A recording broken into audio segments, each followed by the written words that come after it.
Good afternoon, and thank you all for joining us for today's Listen and Learn session on the conceptual draft rules on the topic of cannabis quality control testing. My name is Jeff Kildall, and I am a Policy and Rules Coordinator with the Washington State Liquor and Cannabis Board. Let's go ahead and get started now with today's session.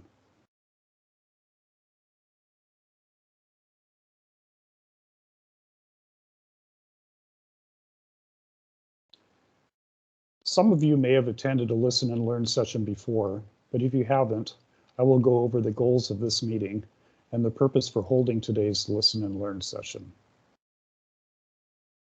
Our overall meeting goal today is to engage with our industry partners and other interested parties to review conceptual draft rules related to cannabis quality control testing. The purpose of today's session is to share and discuss these conceptual draft rules relating to cannabis quality control testing. We also want to gather your feedback on these rules in a structured fashion. At the end of today's Listen and Learn session, we will talk about next steps for these conceptual draft rules.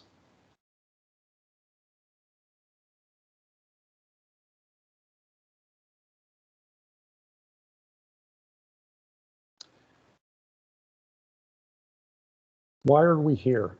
Well, the Washington State Liquor and Cannabis Board is considering revising cannabis quality control testing rules contained in Chapter 31455 WAC to align them more closely with the Department of Health's marijuana product compliance rules that are located in Chapter 246-70 WAC.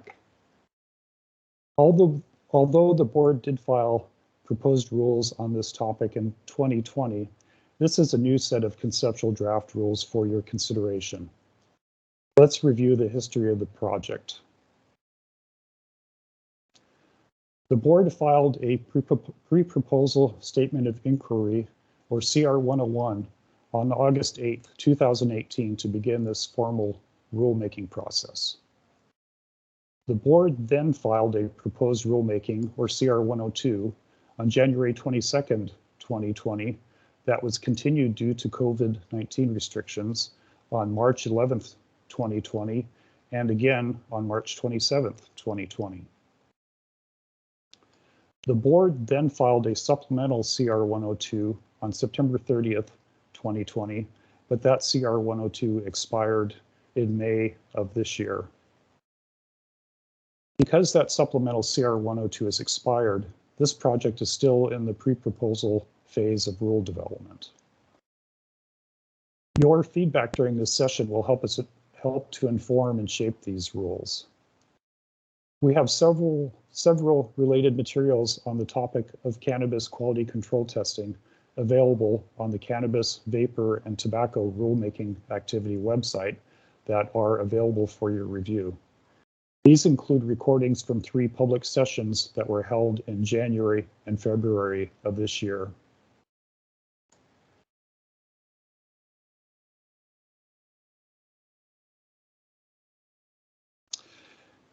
How will the feedback you offer at this Listen and Learn session be collected, shared, and presented to decision makers?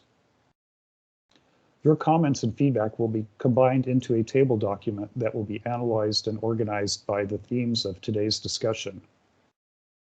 The table document will be presented to the board for review and discussion and will be published on the LCB website at a later date.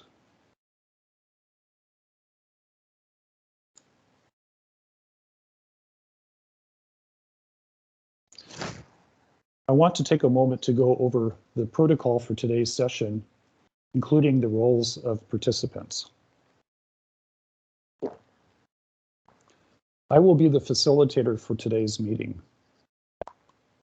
Assisting me in the meeting are Robert DePlant, Policy and Rules Coordinator, and Tierney Hamilton Steele, our very capable administrative professional. Thank you to Robert and Tierney. For today's meeting, when we begin reviewing the conceptual draft rules, I will ask for your participation.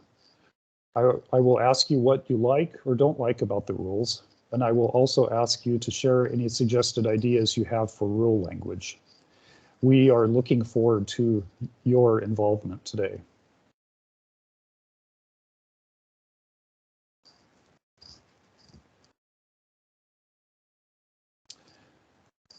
We invite everyone to stay on the topic of today's meeting, cannabis quality control testing.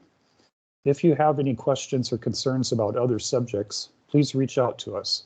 We will be happy to set up a later time after this session to discuss them with you. We want to keep the focus today on the conceptual draft rules for cannabis quality control testing. This is a forum to share ideas and solutions, not for debate. We appreciate diverse perspectives. Please stay on topic. The topic for this forum is the conceptual draft rules for cannabis quality control testing. This is the only topic that will be discussed today. If you have other topics you wish to discuss, please reach out to us. Everyone is encouraged to participate today. Please participate with intention. Please maintain a respectful space. Listen to and respect other points of view. When you speak, please state your name and where you are from. Only one person speaks at a time. Please do not interrupt other participants. Each person will have the opportunity to speak, and please do not donate your time to another participant. And since this is a public forum, anything shared in this session has the potential to become part of a public record.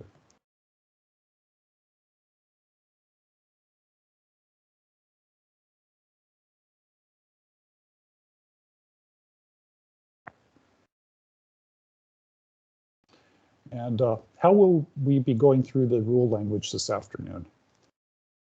I will introduce the topic, which will be a particular section of a rule. Participants will be asked to speak in the order that you raise your hand using the hand icon you see in your Microsoft Teams window. We will unmute you and you will have the opportunity to speak in the session. We will try to stay within the time allotted for each topic. Speaking time will be limited based on the number of people wishing to speak. When it is your turn to speak, please prepare to speak about what you like, what you don't like, and be prepared to share any alternative language that you have. We really encourage language that we can work with, or if there are any points we need to consider in these rule sections. We appreciate your preparation and providing language based on these rules.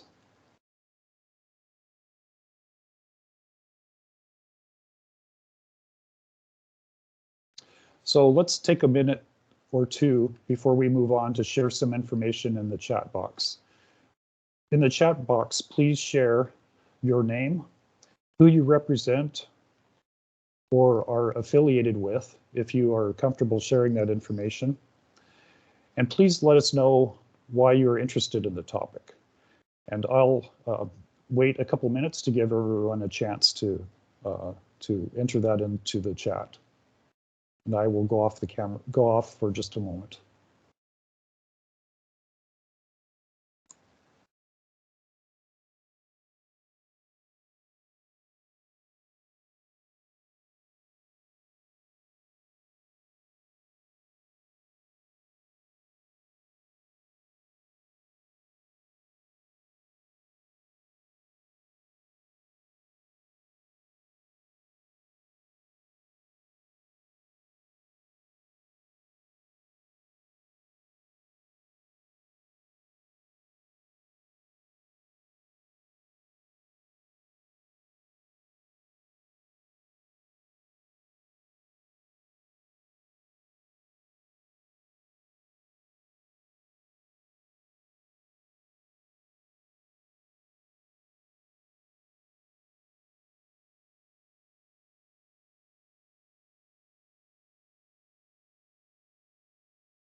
And to stay on track with today's rulemaking, let's move ahead to a short overview of the basic rulemaking process.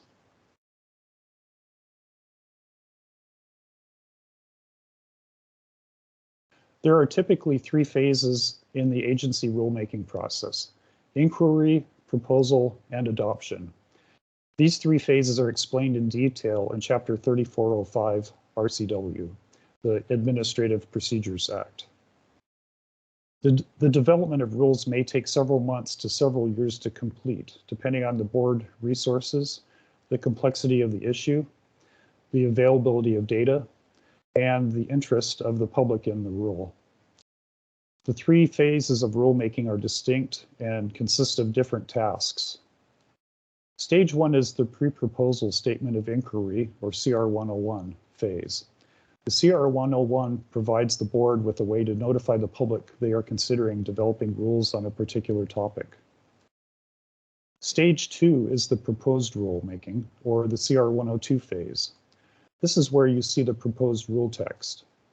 The CR 102 sets the date and time of the public hearing to be held on the proposed rules.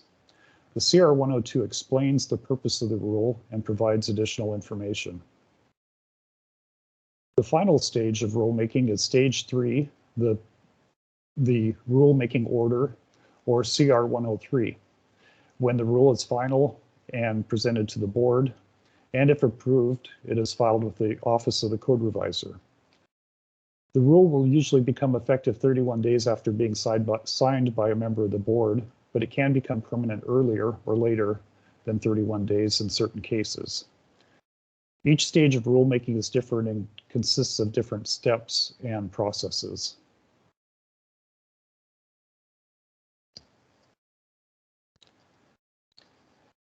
If we look at the basic rulemaking process as a flowchart, stakeholder involvement occurs here after the CR 101 is filed, and we are in this stage right now, preparing conceptual draft rule language to move on to the CR 102 phase. After the CR 102 is filed, the public comment period begins and the public hearing date has been set. The agency accepts public comments and holds the public hearing. The agency can also hold a supplemental rule hearing if comments on the proposed rule language result in significant changes to the rule. After the public hearing, the agency responds to comments and moves into the CR 103 phase, where the rules are prepared for approval and final adoption. Again, we are in this area between the CR 101 and the CR 102 proposal. And I'd like to repeat, if anyone has questions about the rulemaking process, please reach out to one of us and we can set up a time to talk to you.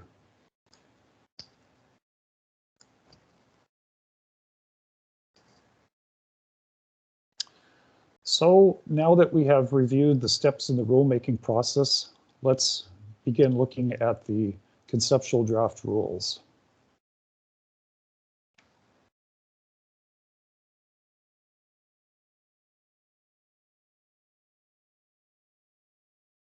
The first section of WAC, or Washington Administrative Code, that we will review is WAC 314.55.101, and that section concerns quality assurance sampling protocols.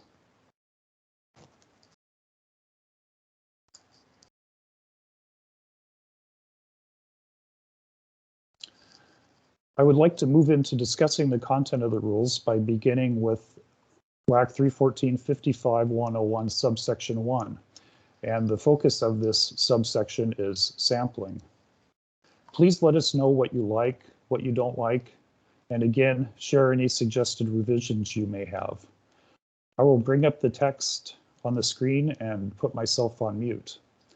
If you'd like to speak about the topic, please raise your hand with the raise hand feature on your screen, and I will unmute you, excuse me. And for improved clarity, I will be displaying a copy of the draft conceptual rules that hides the strikeout rule language so that the rule on the screen shows how the rule language would actually read.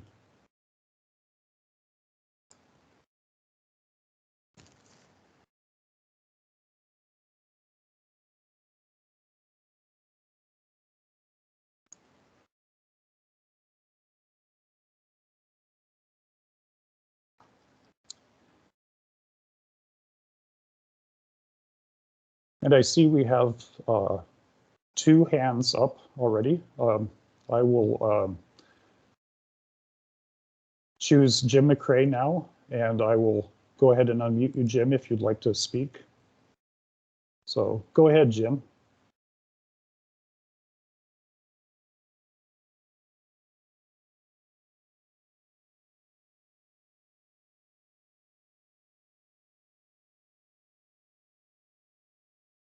Can you hear us, Jim?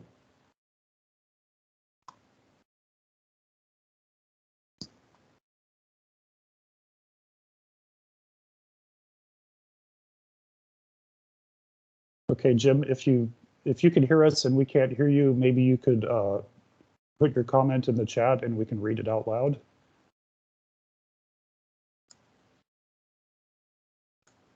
And the next hand I see is Daniel Rosellison. So Daniel, I will go ahead and unmute you.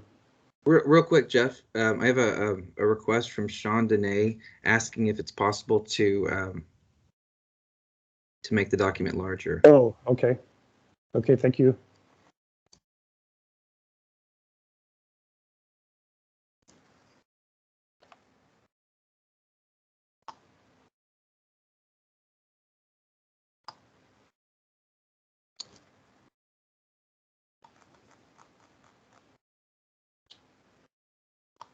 Okay, I've made it larger. Is that better?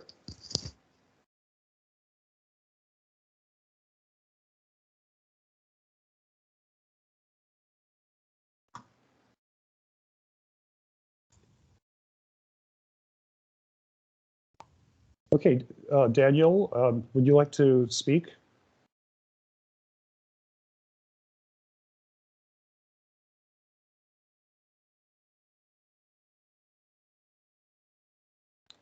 Daniel, are you there? There. Oh, got it. There's. Okay. Can you hear me now? Yes, I can hear you, Daniel. Fantastic. Thank you so much. And you got my last name right, which is pretty fantastic. Couple of quick things. First, thank you for having this listen and learn. I really value these opportunities to discuss these with you. I have sent all of this in via email. But one of the things that I wanted to touch on was 314-55-101.3a. Can we talk about 3a? 101.3a. So basically what it says is samples must be of roughly equal weight, not less than 1 gram each. Each sample must be deducted from a harvest as defined in WAC 314-55-10. I just want to make sure I'm okay speaking on this. Sure. Well, we don't have anyone else speaking right now, so I guess you can go ahead. Great. My biggest question is why? Why do they need to be not less than 1 gram?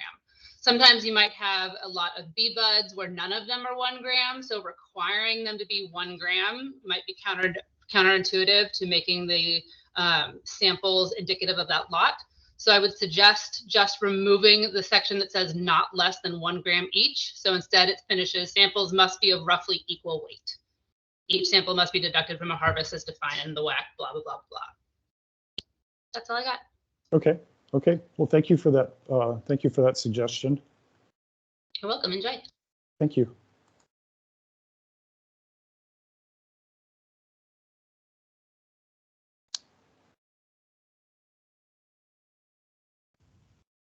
Jeff, Jim has written in. Okay.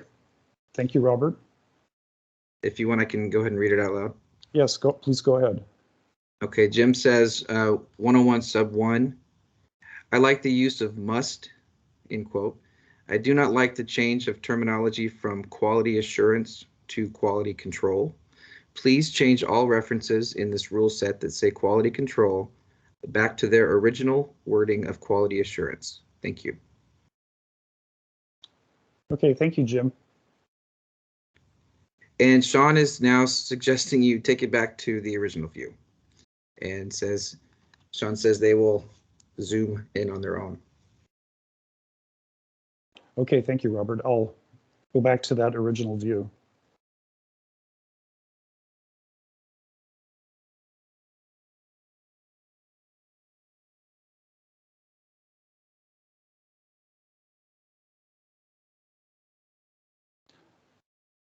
Okay, do we have anyone else who would like to speak on subsection 1?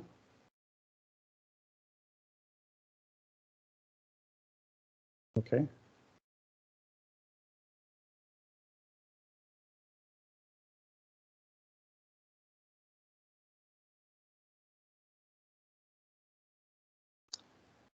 Okay.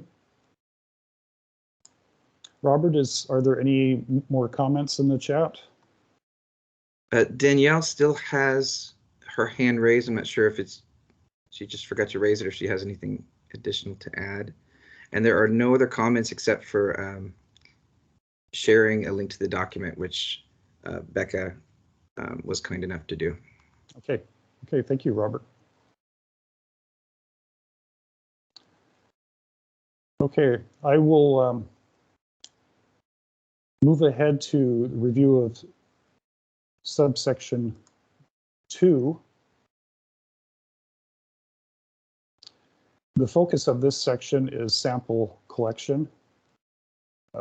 Subsection 2 continues on the next page, so after everyone has had a chance to read the first part, I can advance it to page 2.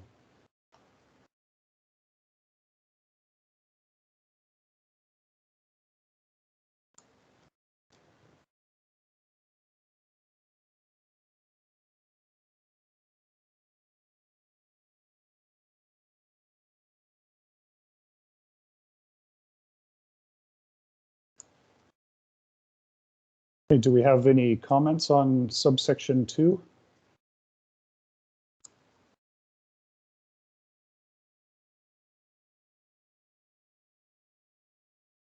And Robert, do you see any comments or questions in the chat?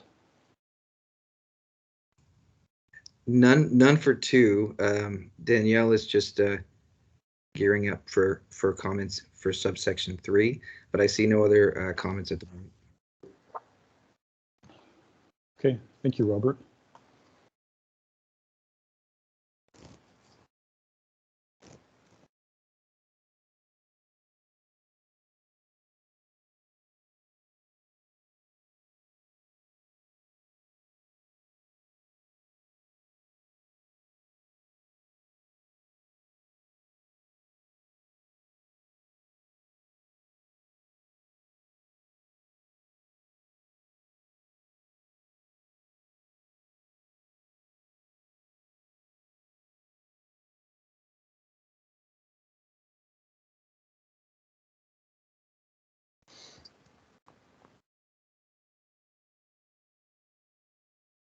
And I see Sean Dene has a raised hand. So Sean, I will unmute you now if you'd like to speak. Okay, go ahead, Sean. Okay, thank you. This may have been back in section 1, but it's saying samples need to be taken according to, and it refers to the WAC. I assume that that's the WAC that says that you need to divide your lot up into 4 quadrants and take it from each 4 quadrants, right? Subsection 1 refers to RCW 695348. Oh, okay. Okay. I don't see anywhere in section 1 or 2, maybe it's in 3, to where it's saying that we have to take samples by strain. And so that's what I'd like to address, but I want to address it in the proper okay. Yeah, way. Yeah, that's to come in the rules concerning the sampling procedure. Okay. For marijuana flower. So we will get to that in just a Okay. I apologize for the disruption then. Oh, no, that's okay. Thank you. Uh-huh.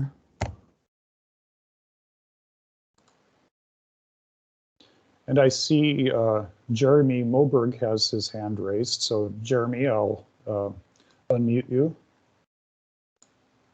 Okay, go ahead, Jeremy.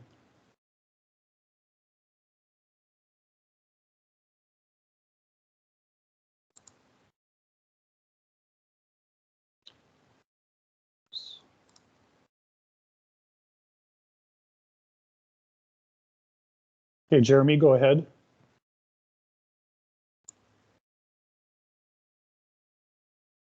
We can't hear you, Jeremy, so could you put your question into the chat or your comment?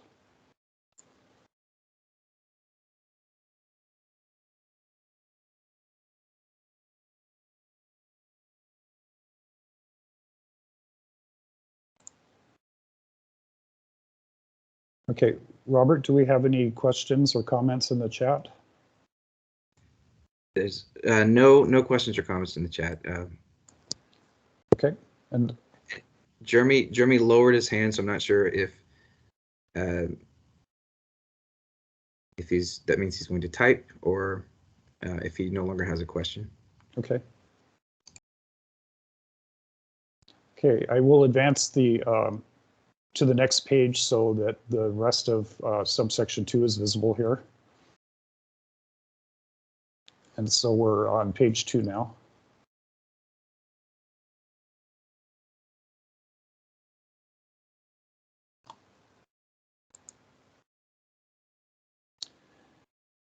And okay, Sean Lord, okay.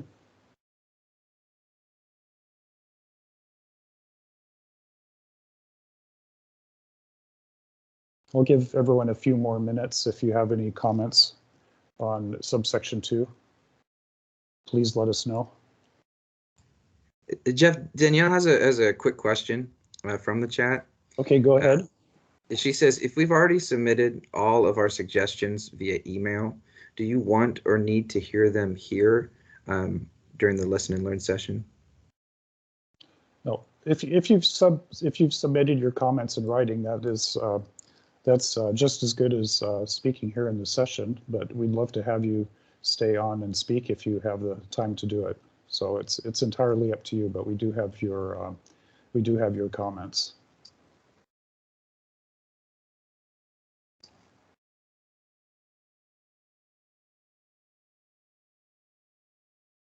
Okay, I don't see any other hands up for subsection 2.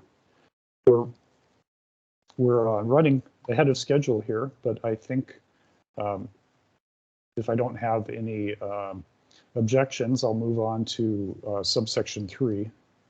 You can already see it on the screen here, but I'll move to the next slide.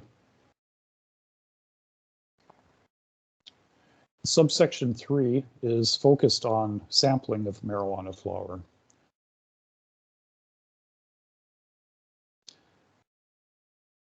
And I will bring it up on the screen. Okay, we're back.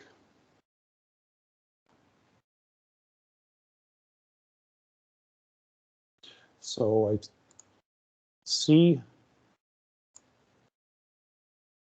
hands raised. I see Jim McCrae. And Jim, I'll turn your microphone on. And so go ahead, Jim.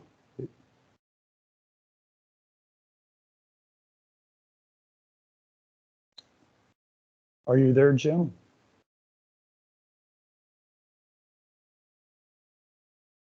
Oh, yeah, Jim, we can't hear you, Jim. So maybe you could put your comment or question into the chat.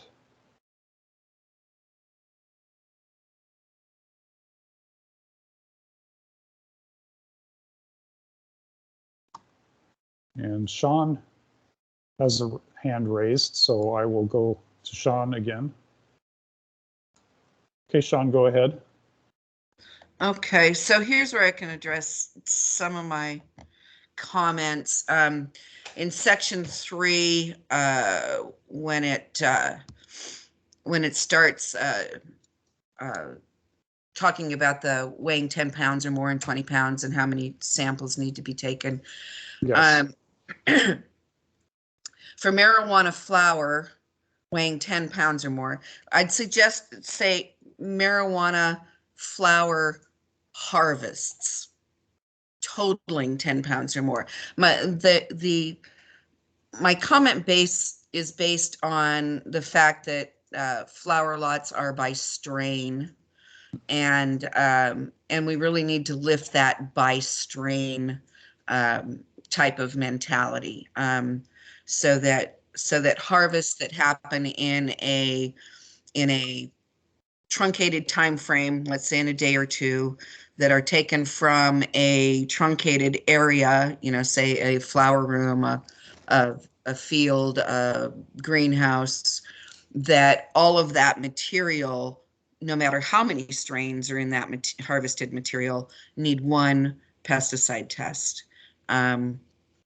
For example, when we were the first flower company to voluntarily test for Department of Health. Department of Health doesn't have any limits per test per strain. You can harvest 3 pounds or 30 pounds or 300 pounds or more and get one test per strain. That's a real onerous, burdensome way to do it for those of us that grow multiple strains in a single area and harvest them at a single time. So for example, we harvest 8 strains every single harvest. Under this proposal, it would require us to have 8 strains for that contained area rather than, or 8 tests for that contained area rather than 1 test. So I'd like to really look at that by strain, because that would cost our company an additional $45,000 a year to do it this way. And so I'd like to put in the suggestion that we take out the testing by strain, no matter how much the harvest is by that strain. Does that make sense? Yeah, and you're speaking just for the pesticide test, right? Yes. Okay. Yes. Yeah, I really think we need to look at potency tests, you know, THC, CBD, microbes, and all of that differently. I'm fine with keeping that at 5-pound lots. But when you go to the pesticide testing, we need to expand that so that it doesn't burden those of us that grow and harvest several several strains at the same time. So I'll leave it at that for now. Okay. Thanks. Okay. Thank you for your comment. And we have a few more hands raised. I see Danielle has her hand raised, so I will take the mute off. So go ahead, Danielle. Awesome. Thank you so much. Sorry for jumping the gun earlier. Oh, that's okay. One of the things that actually was touched on in 101.3a is referencing harvest, which is in the definitions in 55.010.14. And the definition of harvest means the marijuana plant material derived from plants of the same strain that were cultivated at the same license location and gathered at the same time. I think we need to have a timeline around harvest. If you are perpetually harvesting, you could just say that you're harvesting all the time and need one strain, or you need one test for the entire thing. So I think from creative entrepreneurial standpoint, you might want to add a timeline for that. Now, what that timeline means, I have no idea. We harvest in a day as an indoor grower, 1 strain in a day. If I'm an outdoor a sun grower, I have no idea. They might be doing a strain in a week. So that has to be thought about as well. It looks like that there are, these are samples, like there's different numbers of samples, and then it's 1 test, correct? So the samples are increasing based on poundage, but it's 1 test that is needed. Is that an accurate statement? Could you repeat that, please? I'm sorry. 101.3 B, C, D, E, F makes it look, it reads to me that it's 8 samples have to be taken, well, B, for 10 pounds, but it's 1 test that is being tested. We're only paying for 1 test. Is that an accurate statement? Yes, that's right. Okay, so my all that sounds fantastic, because then I'm not going to have a room with multiple different tests. It'll be better for retailers. It'll be better for producer processors. It'll be better for consumers.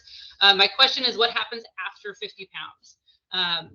For us, our rooms will do 1 strain per harvest, and we're going to see anywhere from 50 to 75 pounds. It'd be kind of silly to have 2 tests for that last, 5 pounds or 25 pounds or whatnot. So I would include a in 101.3 FG, I guess it would be, that for each additional 10 pounds of marijuana flower, an additional sample must be taken. And I added just 1 sample because from going from, 18, you went from 18 to 19. I couldn't figure out your math as to why you picked these arbitrary number of samples per poundage. But going from 30 to 40 pounds and then 40 to 50 was 1 extra test. So I figured we'd have 1 extra sample for over 50 pounds. Does that make sense? Okay. That's what I got. Thanks for the Okay. time. Okay. Thank you. Okay, and I see that, let's see, Luke has his hand raised. So Luke, I will go ahead and unmute you.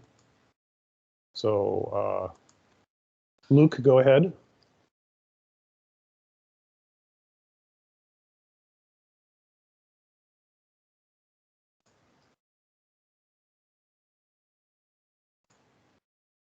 Okay, Luke, are you there? Okay, I'm not hearing Luke. Let me check with Robert. Robert, do we have any comments or questions in the chat? We do. We have a few comments. Let me Okay. start with just a general one from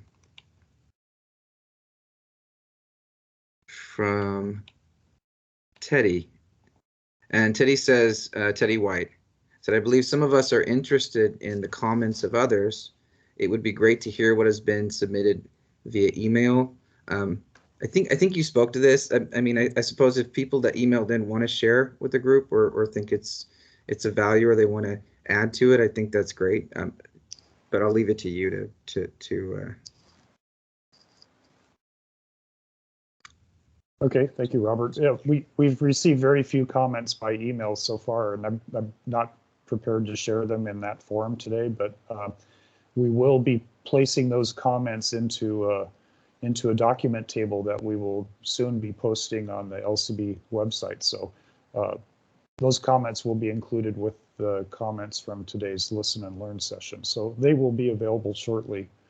I don't have the comments submitted already in a form that we could share them yet. So so we will have that soon. Okay, and then Jim McCrae has written in some comments on this section. Okay, so great. If you're ready, I can read it out. Sure, go ahead, Robert. Okay, 101 sub 3. I do not like the increase in lot size. Has the work provided to the LCB in 2018, which showed a strong differential impact on smaller growers, been incorporated in this draft? Larger lots in no way contribute to increased consumer protection. And then he adds another comment for 101 sub 3 part 2. The proposed rule change will also tend to push smaller growers toward unicropping, growing lower numbers of strains. That is not necessarily a good thing. And then I have one from Luke who says, my mic is not working.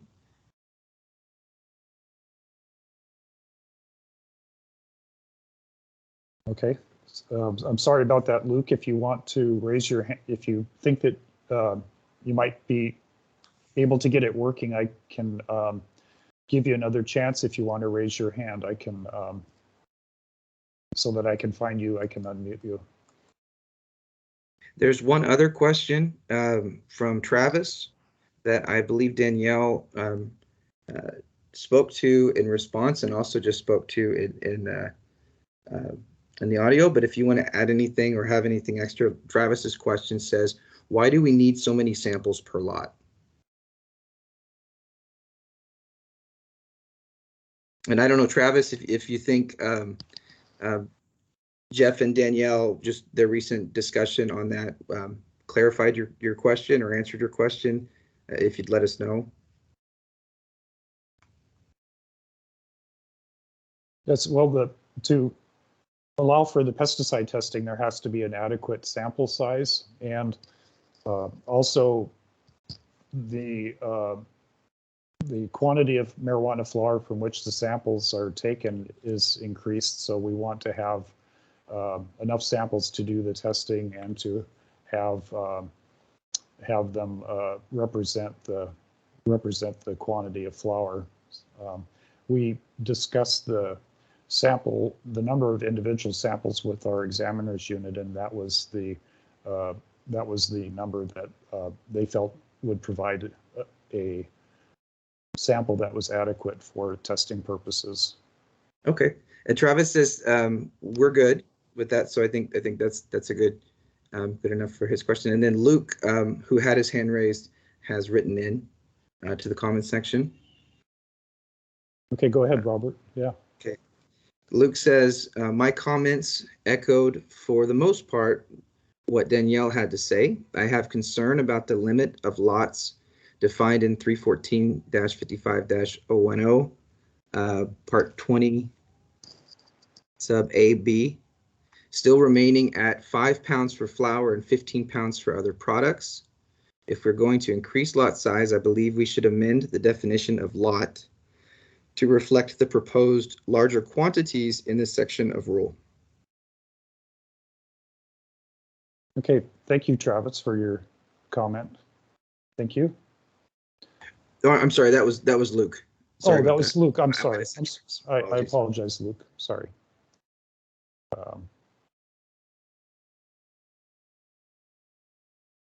Okay, I see Sean has her hand raised. Sean, did you want to make another comment? Go ahead. Thank you. Yeah, I was trying to find the WAC that Danielle Rosellison referred to when she read. I thought she said 55-101-414, but I can't find that, where the definition of lot meant by strain. Okay. And so for pesticide testing, if we can just change the definition and take out by strain, then I'm good with it. Another comment was when we were taking samples for Department of Health rules for general use compliant, they're based kind of like on this. The larger the harvest size, the more samples you send in. And I got feedback early on that the labs were like, please do not send me all this marijuana. I don't need, but I think it was 2 to 4 grams, something like that, a very small amount. And, they begged me not to send them all that because then, they have to go through processes of getting rid of it. And, so I just am curious if the labs are still feeling that way, or if they want to take on, so much samples to do this pesticide testing. And then I'm also not clear, and maybe you can answer this right away, is this suggesting, this testing protocol suggesting just for pesticide testing, and then the other QC testing would be by 5 pound lot, or is it proposing that all testing now go to this heavier lot sizes and sampling protocols? Okay, thank you, Sean. Yeah, for this conceptual draft rule set, the sampling protocols are for all testing. So we don't have a differentiation between the testing for pesticides and the rest of the tests.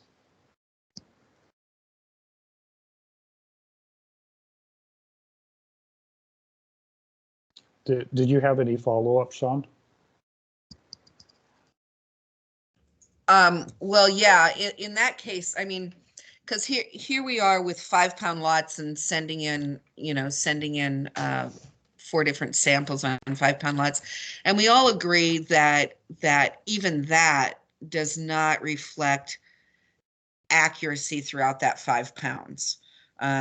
It's been shown over and over that the flowers that grow to the top of the canopy tend to have more cannabinoid profile, and as you go down the plant, they have lesser and lesser. So when you're taking these samples and we get a THC number that's point to the point XXX, that still doesn't properly reflect all of the flower that the consumer is going to have in that lot. There's just no way that all the flower will be to that precise THC number.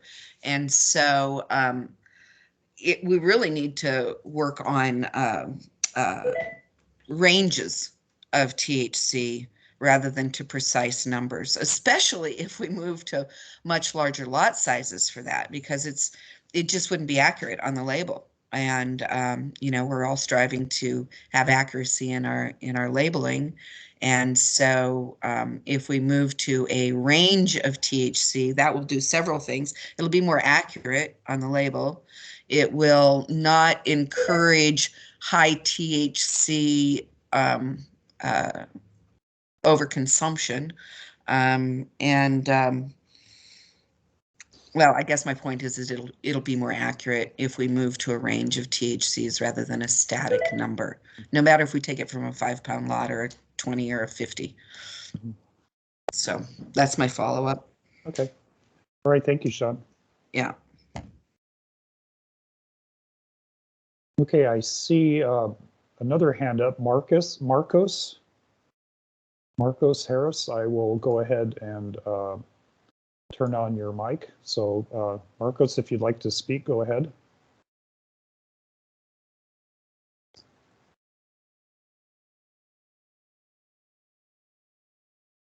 Are you there, Marcos?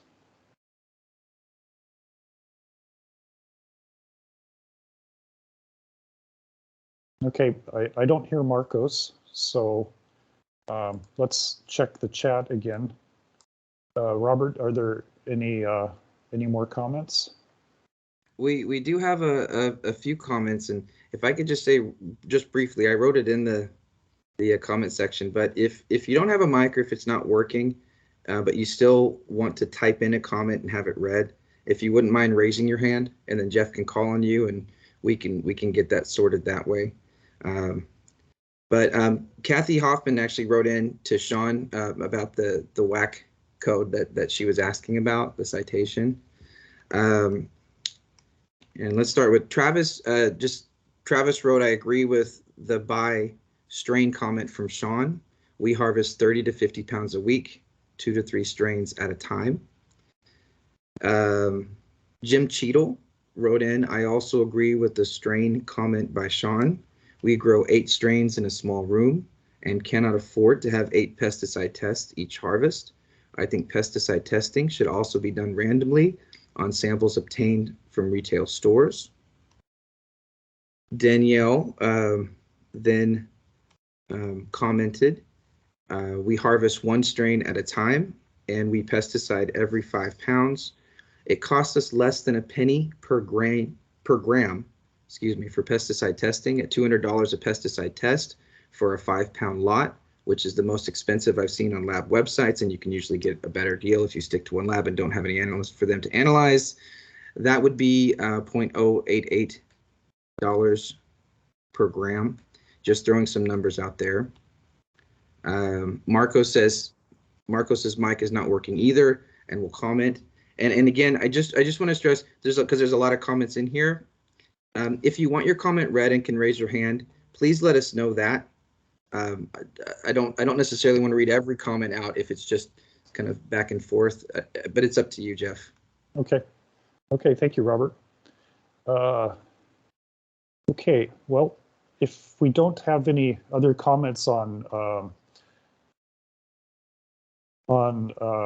subsection 3, I'll move ahead to subsection 4 now. Well, I think Marcos is trying to type. Okay, thank you, Robert. Sorry. So Marcos just wrote, and then Sean, Danae, and Jeremy Moberg just wrote in as well. But okay, let me read Marcos's comment, and then we'll pause for a second. Marcos wrote, is there another place I should be looking explaining these pound breakdowns and the testing being referred to? Are these dry weights or wet weights?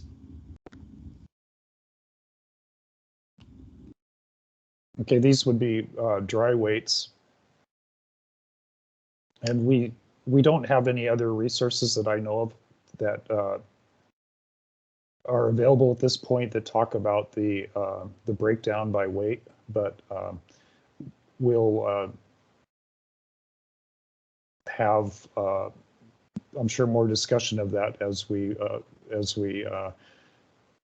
analyze the comments from today. So I don't have any other resources to point you to at this point. And then Jeremy Moberg's comment says, I'm unclear as to what this sample is sampling for. Is this for THC or pesticides? So it's a question.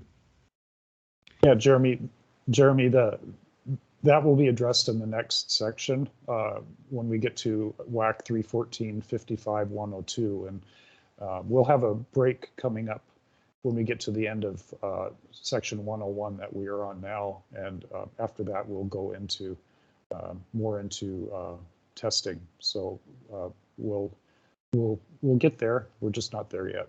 So thank you for your comments. And Okay, Sean has one other comment. Okay, go ahead. I think that might be why Sean's hand is still raised. It says in that case, we need two types of testing lots. Oh, we need two types of testing lots: 5 pound by strain for regular QC, no change, and harvest level testing by crop for pesticides. Follow up with random off the store shelf testing to keep it all honest. Okay, thank you, Sean. And I see that Jim McCrae has his hand raised, and I'll check back with Jim here to see if we can hear him. So Jim, go ahead. Are you there, Jim? Okay, I'm not hearing Jim. And I see Luke has his hand raised. And let me turn on your mic, Luke, and see if it's working. Okay, go ahead, Luke. Okay. I don't hear Luke, so Jim and Luke, if you have comments or questions, please put them into the chat and we will we'll get to you that way. Okay, so I'm going to move ahead to subsection 4. So let me advance.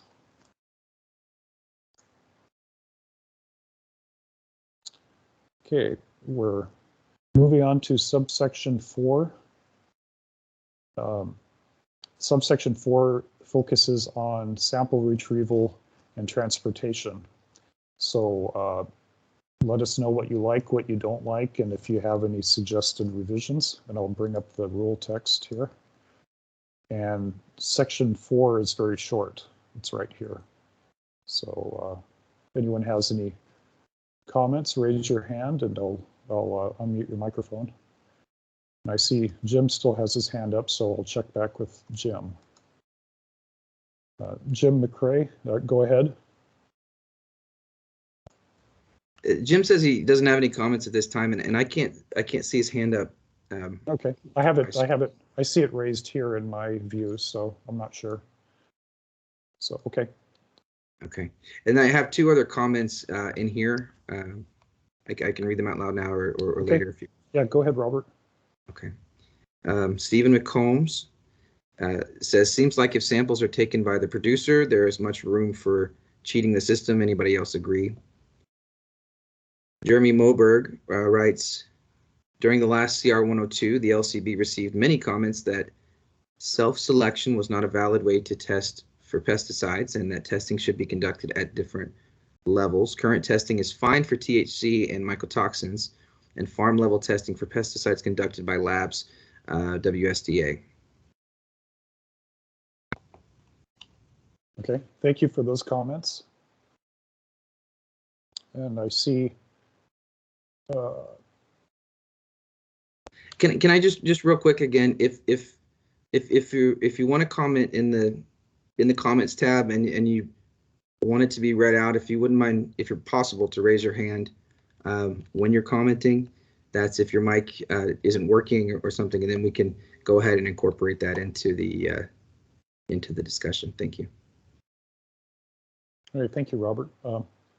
I see Sean has a hand raised, so I'll go to Sean. Go ahead, Sean. All right, I'll just read what I've put out. Some people have said that, you know, we need for self-selection is very suspect. I mean, there's just all sorts of ways to Sunday to cheat around that. And so, you know, the only way to really keep the finished products as clean as possible is to do random off-the-shelf testing from product that's available for consumers in stores done by a third party, whether that's the LCB during, you know, compliance checks or whether that's WSDA. But self-selection is it's just a real hit and miss way to make sure that our products are safe. The only way to do it is from finished product off the shelves. So I agree with everybody on the chat forum that's suggested that. Okay, thank you. Thank you for your comment.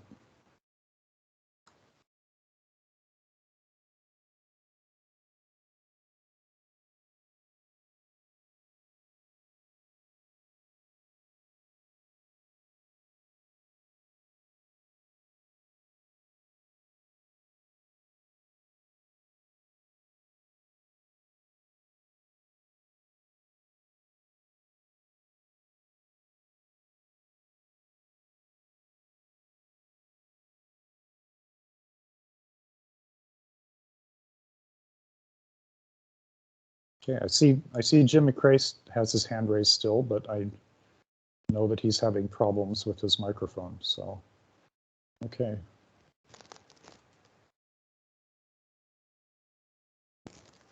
We're still on subsection 4, retrieval and transportation. I don't see any. Okay, thank you, Jim.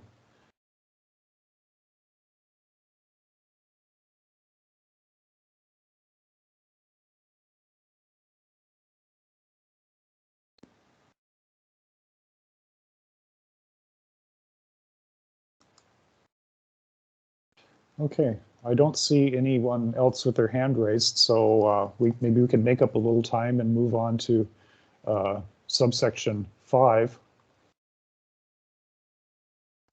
We have another comment just now from Danielle. I'm not sure if Danielle wants to speak to it. Okay, okay. I don't see.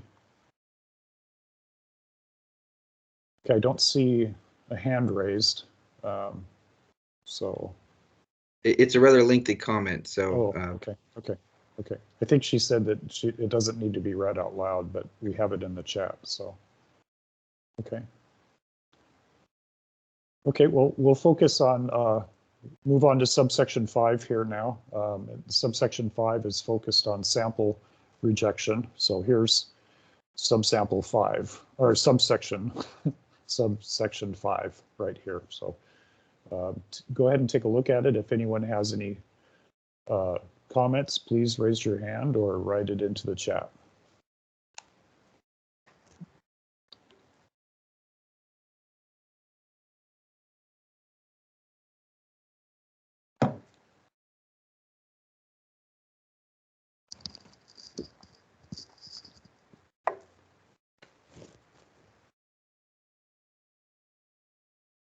Okay, I don't see any hands. And I don't see any activity in the chat. Okay.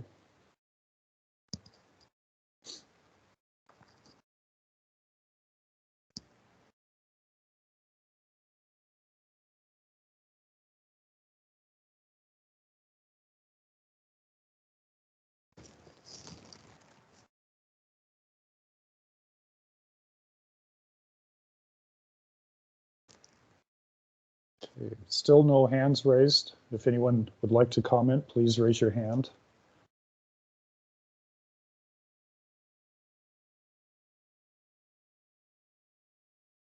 Okay, I still don't see any comments. So at this point in the session, I had scheduled a short break. We're running about 10 minutes ahead of schedule right now. So if everyone would like to take a short break to stretch their legs, we could do that now and come back at 2:15. Oh, we have a comment from Jim McRae. I see.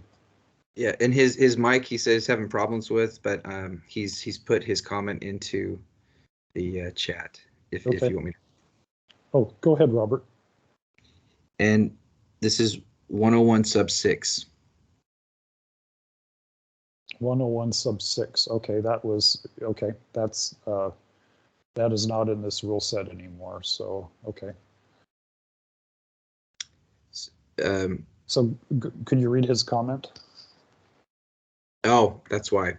Jim says, I do not agree with deleting this section.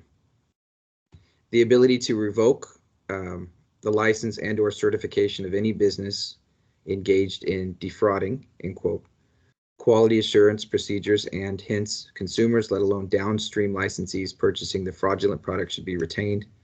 Please remember that quality often equates to safety. Intentionally putting consumers at risk should be a revocable infraction. Okay, thank you, Jim. That's a great comment. Thank you. So are there any other comments on subsection 5 or subsection 6 that Jim just addressed?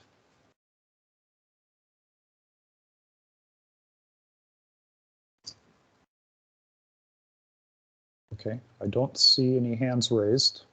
And so, okay, we're at 2:07 now. So if everyone would like to take I'd scheduled in a 10-minute break, if that's okay. We can go to break now and come back at 2:17. So I will bring up the agenda and turn off the camera for a few minutes, and we can stretch our legs and come back at say 2:17. So thank you, and we'll be right back.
Okay, welcome back, everyone.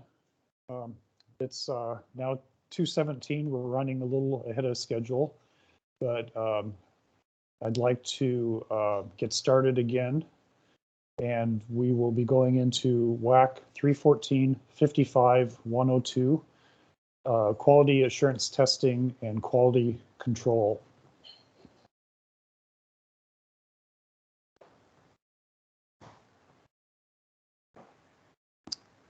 And we will start with subsection 1, and subsection 1 is focused on lab certification and accreditation. So please let us know what you like, what you don't like, and if you have any suggested rule language or revisions. So let me bring up the rule language right here.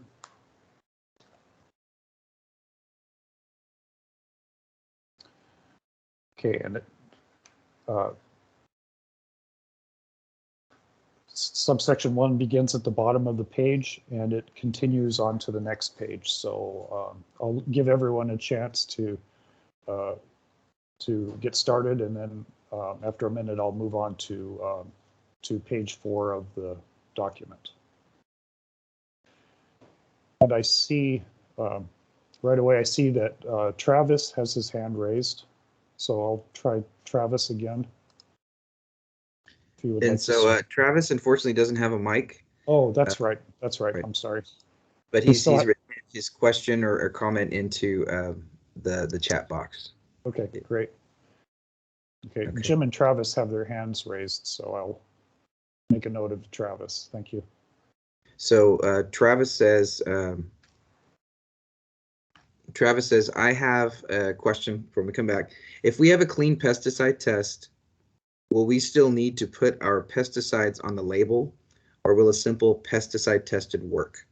And then he goes on to explain, we use Biomarone products.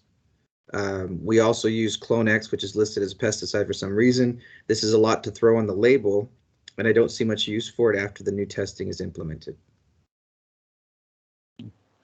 Okay, thank you, Travis. I don't know the answer to your question, but we can look into that. I don't know the answer, so I apologize.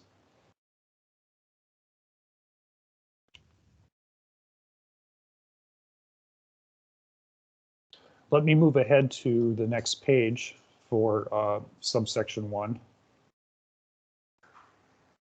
And subsection 1 continues down to almost the bottom of this page. So go ahead and have a look at it.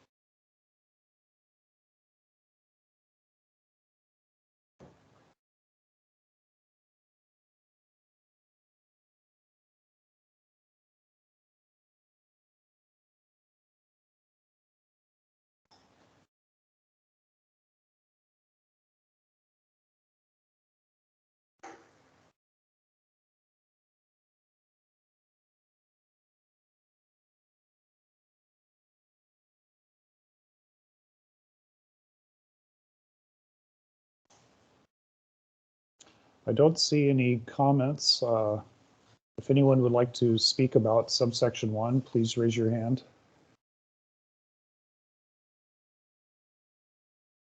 Robert, do we have any comments or questions in the chat? We have 4 comments, but if possible, if folks want them read out loud, want it to be part of the discussion, if you're able to raise your hand, that would be helpful. And we want to try and avoid cross. Okay, Jeremy Moberg has his hand raised. I think his mic was, if I remember, wasn't working either. He had a bad connection, so he's put in 2 comments. Let me read the first one and then see if the second one is a sub to that, or if it's in response to what someone else wrote. So Jeremy Moberg writes, I would like to hear why the LCB did not consider broadening the current random farm level testing regime conducted in cooperation with the WSDA That's a question comment. And another comment, there's no current requirement to put pesticides on the label. It is required in accompanying materials. And he follows up with 2 questions. Have you looked to see if the current WSDA pesticide testing is showing any heavy metals in flower? It would be good to know the extent of it and how often heavy metals are found.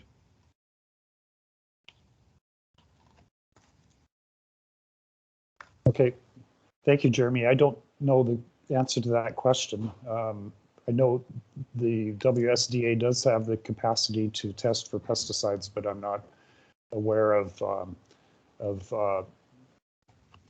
to what degree they're doing that to currently.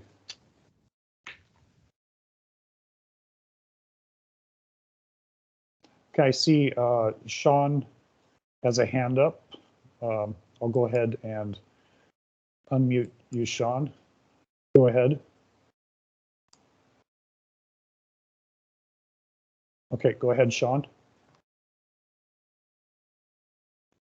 To follow up on that, our farm had a visit by our enforcement officers last fall, and they took random samples and sent them into the Department of Ag for testing.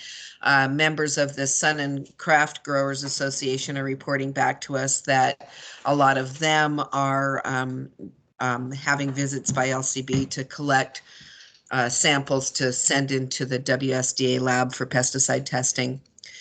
And so we know that that's happening. How do we get an update on some of those results? Because it seems like that work is imperative to informing this work, this rulemaking. And to my knowledge, industry hasn't had any reports back on the WSDA testing on pesticides. And, you know, again, that's important information to know before we go down a path of rulemaking on pesticides, I believe. Mm-hmm.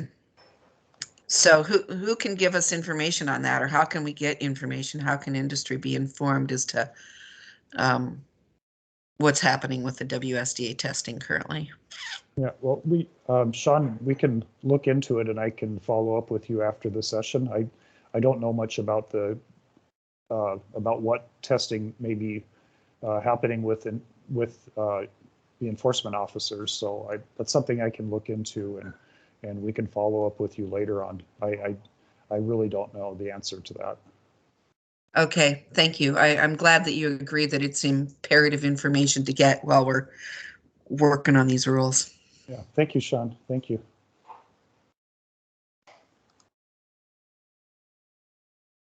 Okay, let's see. Robert, are there any comments in the chat? Anything new? Jeremy has a follow-up. And I think his hand is still raised. Let me see. Yeah. Yeah, so he has a follow-up. Says it's my understanding that it's very rare to find heavy metals in flour. Developing a very expensive regime for heavy metals without first establishing the extent of heavy metals showing up in flour seems like solving a problem that may not exist. Okay, thank you, Jeremy. If you'll notice in these conceptual draft rules, heavy metals testing is not required. So it is something that labs can test for, but these conceptual draft rules do not require testing for heavy metals.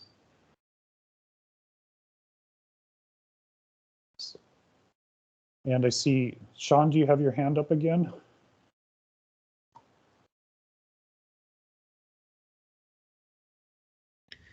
Okay, and I have 2 additional comments then, if it's okay. Sure, go ahead.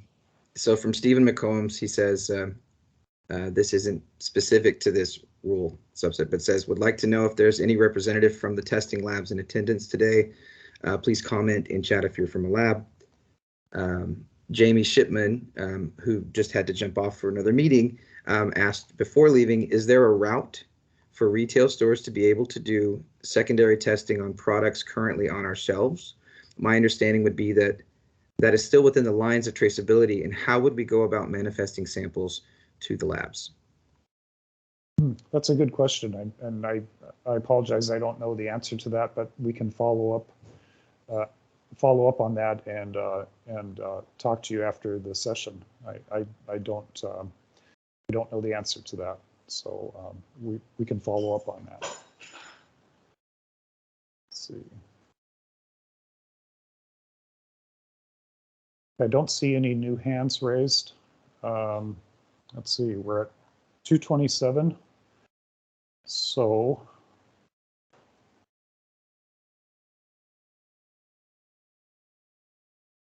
we can move on to subsection 2, if everyone is okay with that.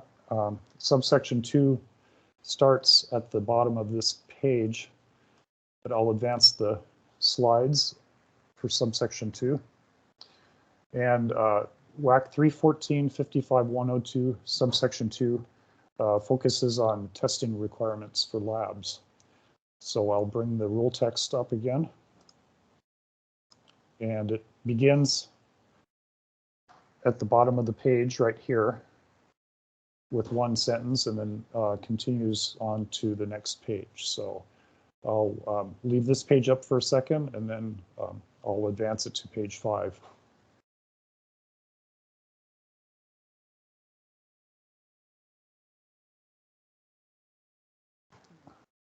Okay, I'll move it ahead. And subsection 2 continues down to almost the bottom of the page here. So we're looking at these paragraphs.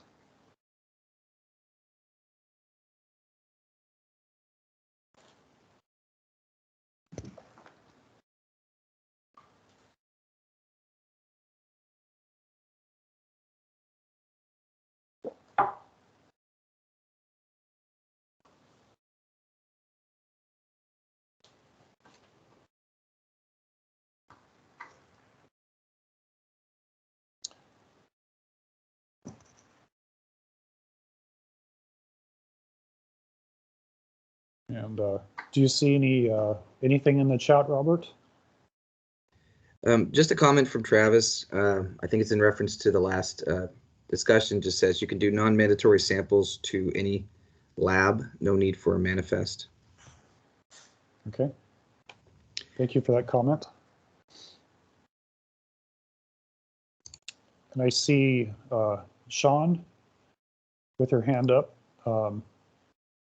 I'll turn on your microphone, Sean. So go ahead.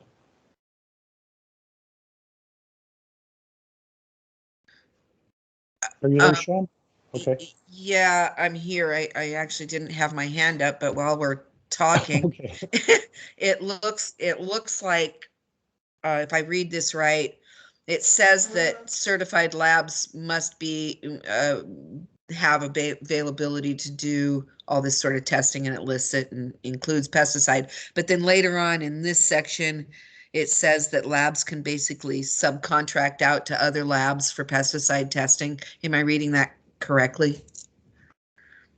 Yes, it does say later that they can contract out testing for metals and myco testing, I believe, too, and I believe pesticides. But we'll get to that further down. Yeah. Okay. Okay. Thank you for that comment.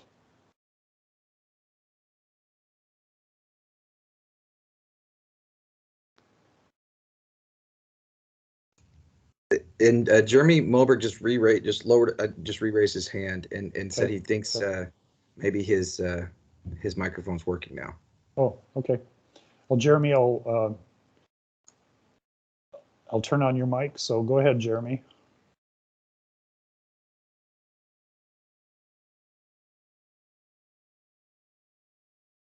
Can you hear me? Yeah, Jeremy, I can hear you. Okay, hi. Go ahead. So I have two questions. One about the mycotoxin.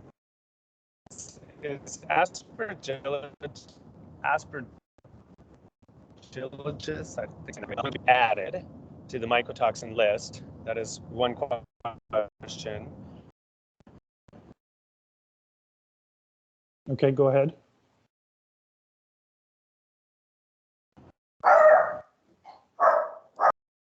My other question is regarding microbiological or entero testing. Entero, and additionally, the entero in food sciences and a lot of other testing sciences, you only submit an entero test, and if you fail the entero test, then you supply a larger sample to be able to determine that it's not the dangerous enteros such as Salmonella and E. coli. And a testing regime that has both entero as well as E. coli and Salmonella is redundant and overly expensive. So I had hoped to see that this microbiological testing was going to have an entero testing, and if you scored above a certain level on entero, then you resubmitted for Salmonella or E. coli. Can you speak to that at all? I'm not a technical expert on that. Excuse me just for a moment. Okay. Yeah. Hi, Jeremy. Thank you. I'm not an expert on the on those types of testing. I can certainly take your comment and look into it and talk to you later about it. I don't have the expertise in that area. Those tests were suggested by our examiners who provided a more complete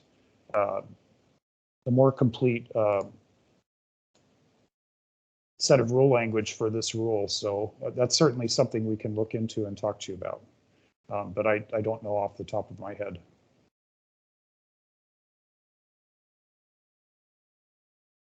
Oh, are you there, Jeremy?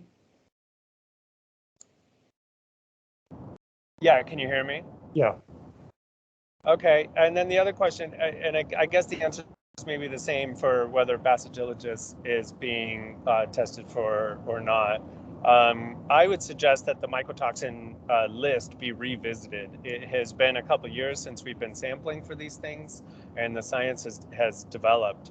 I know we don't test for Basilogus, and that is really the only one out of the mycotoxin list that I know of that has actually had negative impacts on humans, and so it's sort of an omission that needs to be filled. And then I believe, but I'm not clear, that some of those mycotoxins that we do test for or have either never been found in their entirety or have been not to be found to be toxic in cannabis. So I'd like a review of the mycotoxins that we have listed and that we test for. I also believe that the mycotoxins this is a good example of testing that should occur at the harvest level. There was a lot of feedback during the last CR 102 that there's a lot of different tests in this whole field of testing, and it's more appropriate to have different levels of testing for each test. And so I was hoping that this draft rule would suggest, harvest testing by strain for cannabinoids and mycotoxins and microbials, and then farm level testing conducted by third party for pesticides. And I guess I'd like to hear, because that was a lot of feedback that came in, did the LCB decide to reject that feedback, or decide that they did not think that feedback was valid? Thank you. Hey, thanks, Jeremy. I'm new to the LCB and I don't know the details of that history, but I certainly can look into it. The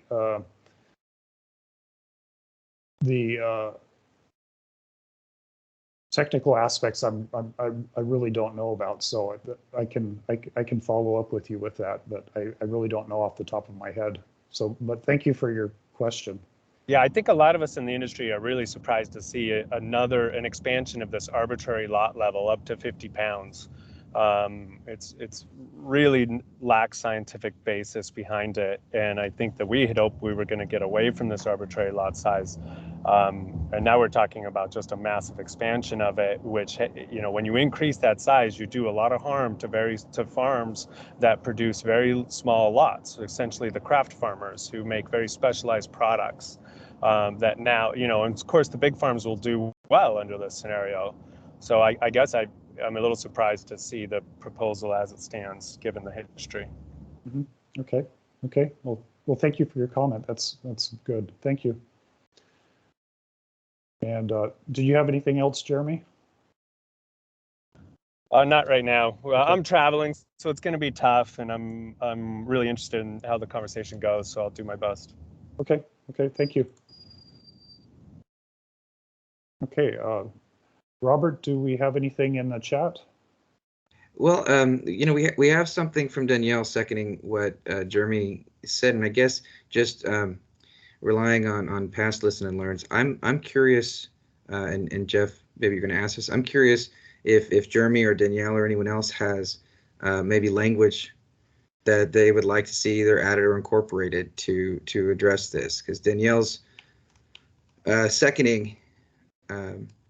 Jeremy just says, Joanna Ida said that we would revisit mycotoxin results in 6 months to see if the test was necessary, and that was several years ago. Okay. Okay, thanks. Thank you, Robert.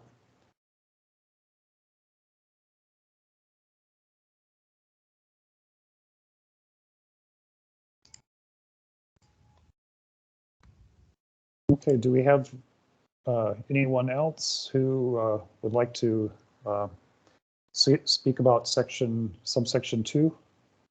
So Jim McCrae has added a comment in, and Megan Evans. I see that Jim raised his hand. I'm not sure if Megan wants this comment read aloud. So if you want, I can read Jim's comment. Okay, yeah, go ahead. Foreign matter screening. Does the addition of III, or I guess sub 3, comport with standard thresholds of any sort? I'm concerned about a single, quote, insect fragment, for example, being sufficient to reject a sample. Seems like a low bar, and also seems to be pro-pesticide and anti-beneficial predatory insect. I'm glad rat turds are proposed to be disallowed. Long time coming. Okay, thank you, Jim. Thank you. Okay, don't see any new hands raised. There are 4 comments.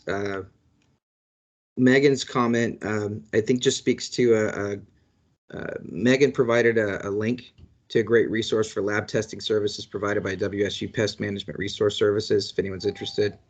I'm not going to read that out loud, but I think there's 3 more comments after. Danielle suggests strike through the mycotoxin requirement. Stephen McCombs writes, I agree with Jeremy Moberg's recent comments. Please read. Sean Dene writes, there has been a lot of history on this topic, yet here we still are with lot by strain level testing. May we submit past white paper info on this topic?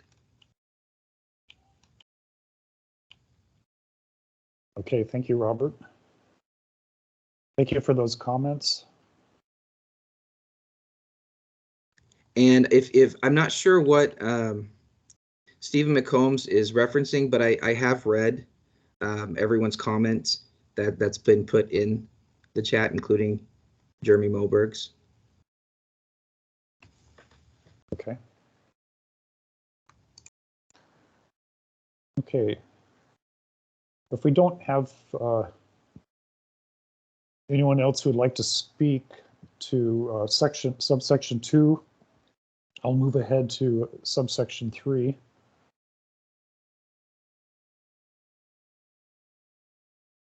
And subsection 3 is focused on quality control analysis and screening.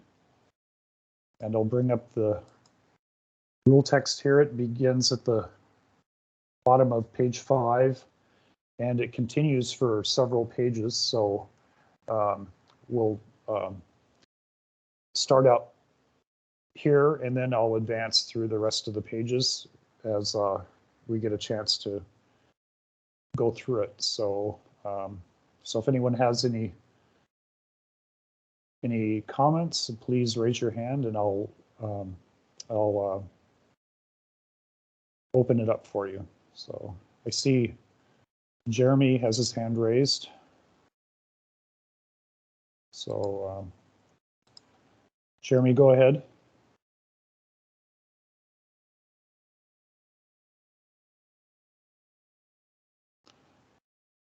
Go ahead, Jeremy. I don't hear Jeremy. So. Come on. Can you hear me now? Oh, yeah, there you are. Can you hear me now? Yeah, go ahead, Jeremy. Okay, sorry. For some reason, I have a delay on my microphone.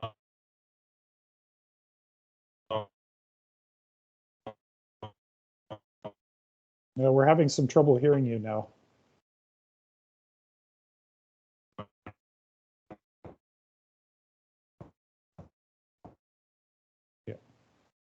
Yeah, we've lost you, Jeremy. So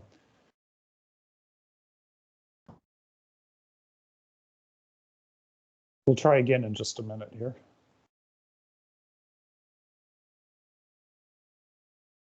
Okay, Robert, is there anything in the chat? There is nothing since Sean Danae's comment at 2:38. Okay, thank you. I'll advance to the next page here. Let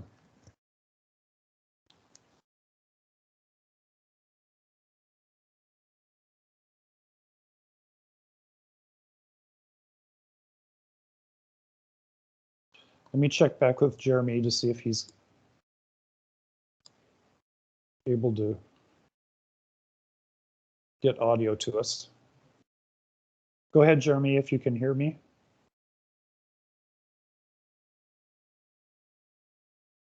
I still don't hear Jeremy, so we'll check back with him in a second.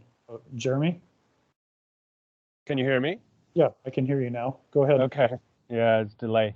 So in the last one, it said that the lab would fail a lot if it was above a pesticide, regardless if it was a required pesticide. That sort of leaves it up to the labs to determine what pesticides are required or not required if there is a fail for it, and it discourages people from testing for other pesticides if they know that there is going to be a fail for those pesticides. So it just seems like, you know, either we should be testing for pesticides and we should list those, and that should be clear to everybody what those are. So you're referring to a list of the list of pesticides? I'm referring to D in the last page. Said that the lot would be failed if there was a limit, regardless of the pesticide is required or not. And there are a lot of very benign pesticides that have very low action limits that are not required to be tested for. So a lab at this point could just test for whatever they want. And it just seems inconsistent to have D their allowable levels, regardless of whether the limit test is required in the testing tables in this chapter. Okay. I think it should read, you know, allowable levels, and it should be just end, and not say regardless of whether the limit test is required in the testing tables in this chapter. Okay. We should either have pesticides that we test for and have failure levels, or not. It should be really clear to everybody and not just up to a lab. Oh, we brought on this, and, you know, and we've seen this play out. Right now, we have 2 pesticides on that table that are allowed but have action limits. And that's a very troubling situation for farmers. Basically, you can follow the rules and now be looking to lose 50 pounds. And even though you followed a label on an organic pesticide and it was allowed, but it has an action limit. This comment has been brought to the LCB so many times, and we still have not gotten a response from the LCB why we have testing limits on allowable pesticides. We should either have allowable pesticides and disallowed pesticides, and there should never be an action limit for an allowed pesticide. Okay. I don't know the history of that issue, but I appreciate your comment, and that's something that we can look at. And the two pesticides are piperino-butoxide and pyrethrins. And piperino-butoxide, if you follow the directions on the label, you're not supposed to be applying it to plants anyways.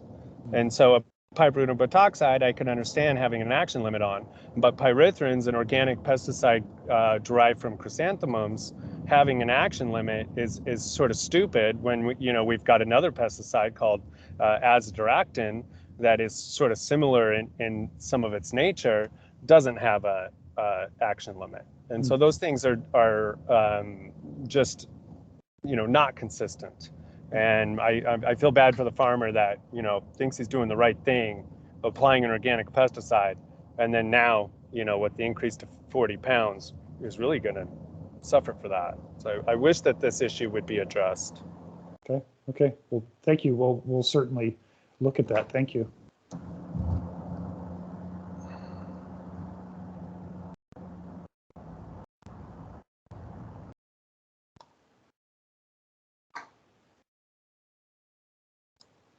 Okay. Robert, do you see anything in the chat? No, nothing to read aloud at the moment. Okay, thank you. Okay, let me advance I forgot, I need to advance the page here. So we're still in subsection 3.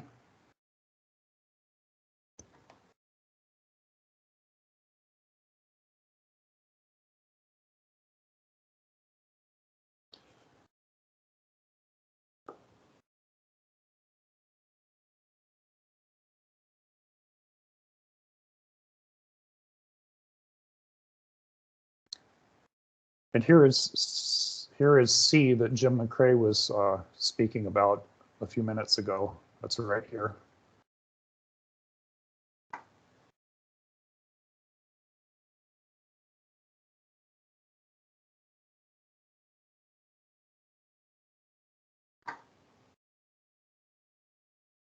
Okay, any comments on these? Okay, I see Sean. Hi. Yeah, this seems to be the section through A and B here that demands that there was one static number for THC and CBD potency level or percentage level. And here's where I would like to suggest that we make this a range rather than a static number. Okay. For accuracy, based on my previous comments, we really do need a range to better represent what's in that lot, no matter how many pounds the lot is.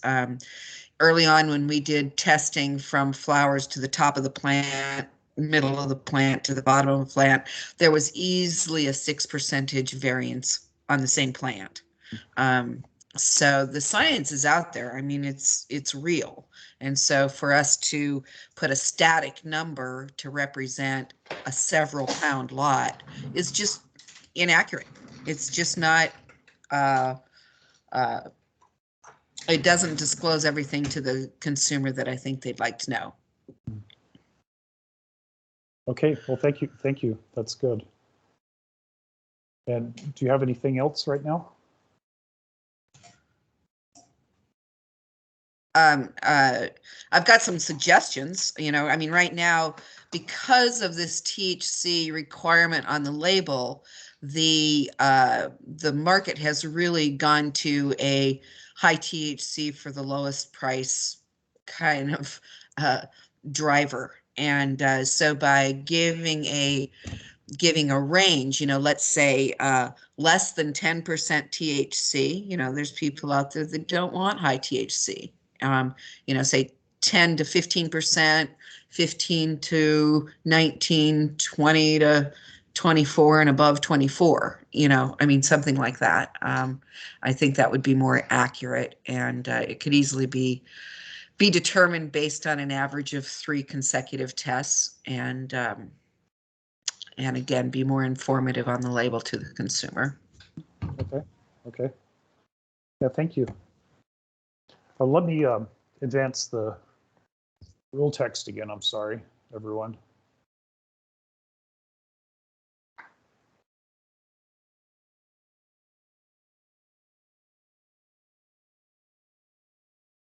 So,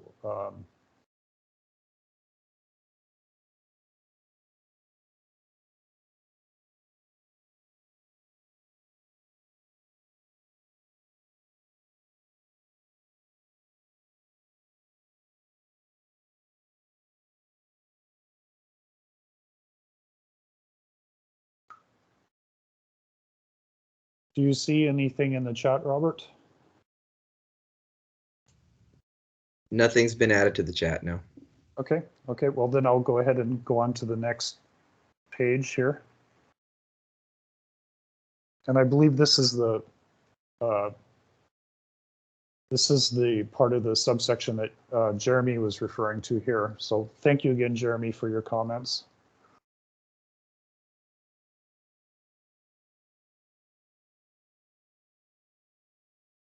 And your questions.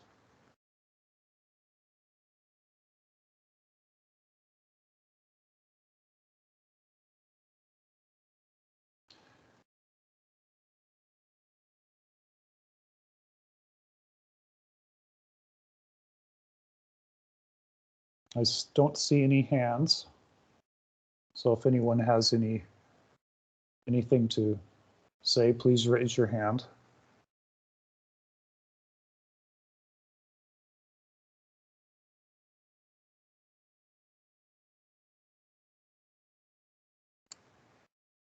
Okay.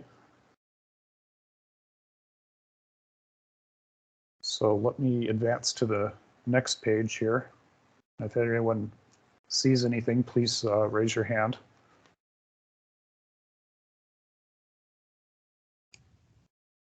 I have a comment from Jeremy Moberg regarding this section, I think.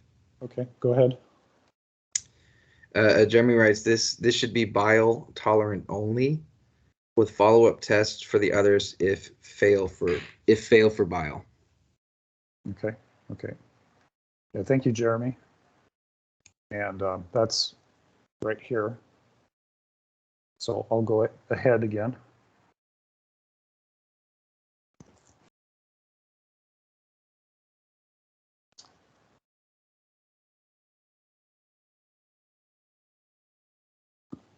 I don't see anyone with their hand raised here concerning solvent testing here. So give it a minute more. Oh, I see Gregory Foster with his hand up. So let me go to Gregory. Okay, go ahead, Gregory.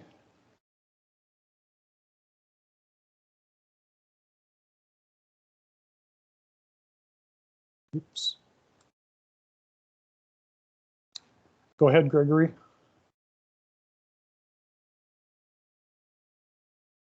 I can't hear Gregory. Gregory says, looks like I'm unable to unmute. Okay.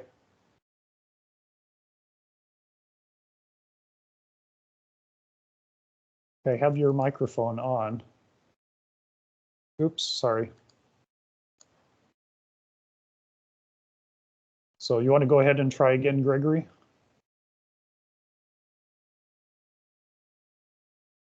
Okay. I can't hear him at all, so let's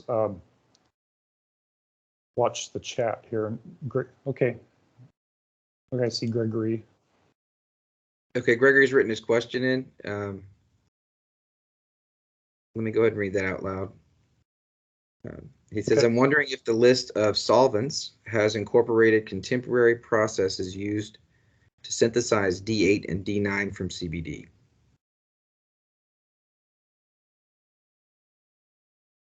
Okay, thank you, Gregory. That's something I don't know the answer to. We can look into that. I don't know off the top of my head. But thank you for your question.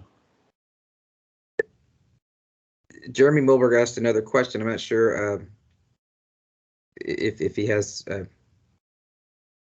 any additional thoughts on it. He says, why is butane allowed up to 5,000 ppm?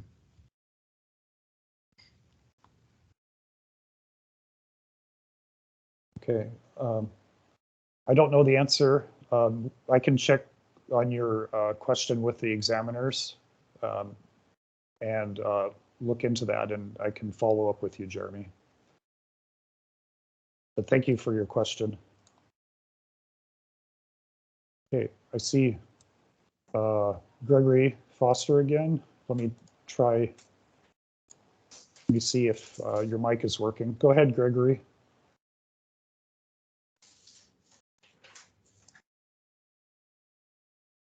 No, I see his hand is down now. Okay. Let's see. And I see Sean has a hand up. Go ahead, Sean. Just a comment on why the butane residuant solvents are so high.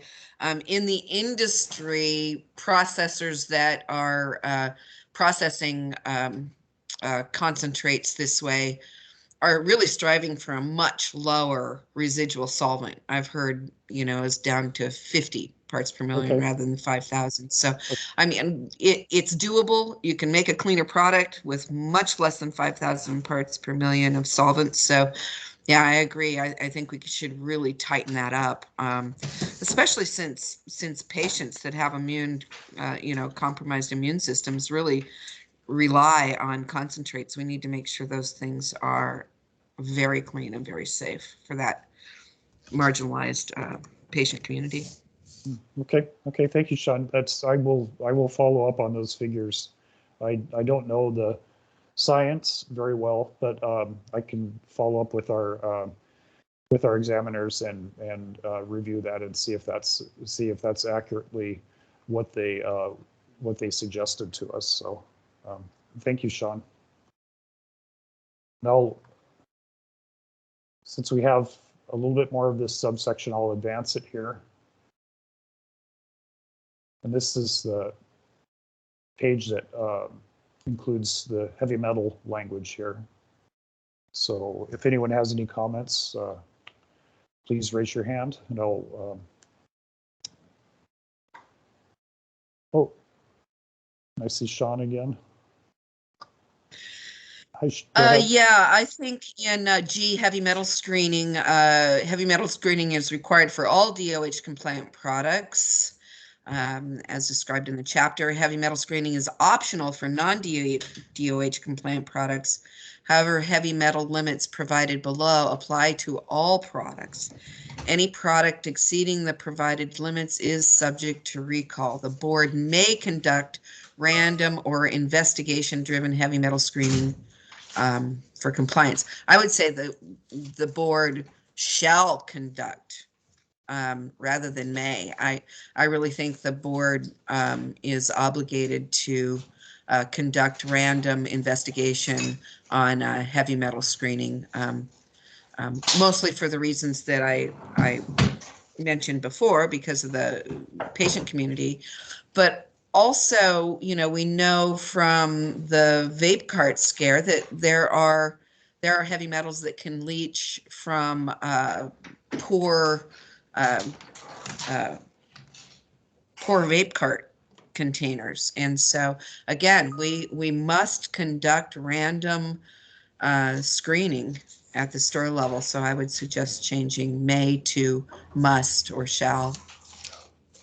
Okay, well, thank you, Sean. Thank you for that suggestion. That's good. Okay. Okay, let's see. I see Jeremy has his hand up. Go ahead, Jeremy. Okay, can you hear me? Yes, go ahead. Okay, just to give you some context on the 5,000 parts per million for both butane and propane, originally it was 500. And okay. it was without, I was quite surprised to see when it jumped to 5,000. I was in the advisory committees that worked on those original levels. Oh, I think we lost you, Jeremy. Oh, sorry about that. Okay, there you are. I was in those advisory committees in 2005, or sorry, 2015 with Joanne Eide, and there was never discussion about raising those levels to 5,000, and I think the industry was quite surprised to see them go to 5,000, but they've been there for the last 2 or 3 years, and they really should go back to 500.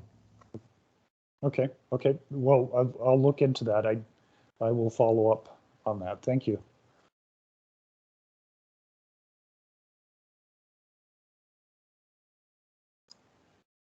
Okay, Robert, do you see anything in the chat? Jeremy had a comment that he posted after the question about the 5,000 parts per million for butane. If he's still on, Jeremy, did you want to read that out or speak to that? I'll bring up his mic here. Jeremy, go ahead. Yeah, I'm curious. Now that we have the synthetics in the marketplace, it's clearly not allowed by rule. Will there be methods to detect synthetically derived Delta 8, Delta 9, Delta 6, Delta 7, all the deltas that are potentially out there? And will those become a fail on testing, and will that become part of testing in order to find out what the synthetic if cannabinoids in a product are synthetically derived? I feel like that being illegal, that this should fall under quality assurance, because right now it's pretty easy to bring in isolate, and we've got CBD isolate coming into the marketplace, and we really have no way to police that marketplace. You know, we've got a rule that says you can't make synthetics, but of course people are doing it. And without some sort of quality assurance portion in order to detect synthetics, it's going to continue to happen. And I'd like to see some sort of synthetic testing added to quality assurance.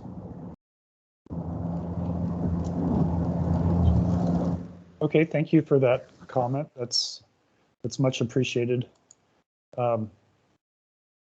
I'm not sure, I don't know the capability of labs to test for those substances, but we will consider your comment about that. Thank you.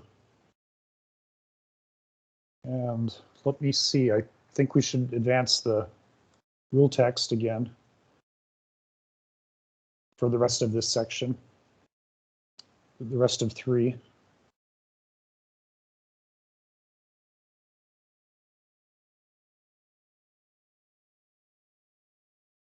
So this is the table for heavy metals and then the paragraph on pesticide screening. So if anyone would like to speak, please raise your hand.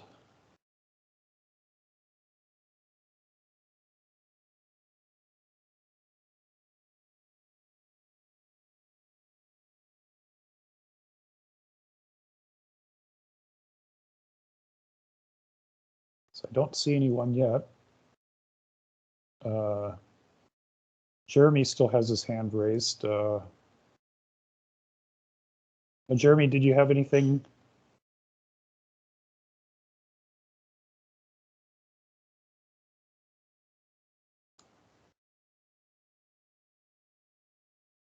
Did you have anything, Jeremy? Yeah, I Okay. mean, I just got to reinsert the comment here that the test requirements for marijuana flower at the lot level, you know, it really should be the harvest level. But if we really are going to stick with the lot level, the only one that shouldn't be here is pesticide screening. Pesticide screening should always be conducted at the farm level by a third party. It's just too important to make sure that that testing is rigorous and not cheatable. And that's what the outcome is going to be here. This this regime and this way of approaching pesticides at the lot level is going to reward the cheaters, and it is going to harm the people that follow the rules, and it is specifically going to harm the people that produce the smallest lots, and those are the craft farmers. The LCB just expanded tier 1s to be from 2,000 to 4,000, acknowledging that they had market disadvantages, and this just really makes that whole push to make them viable business models even worse. You know, if we need to go to the legislature and ask for money in order to fund the WSDA, we should.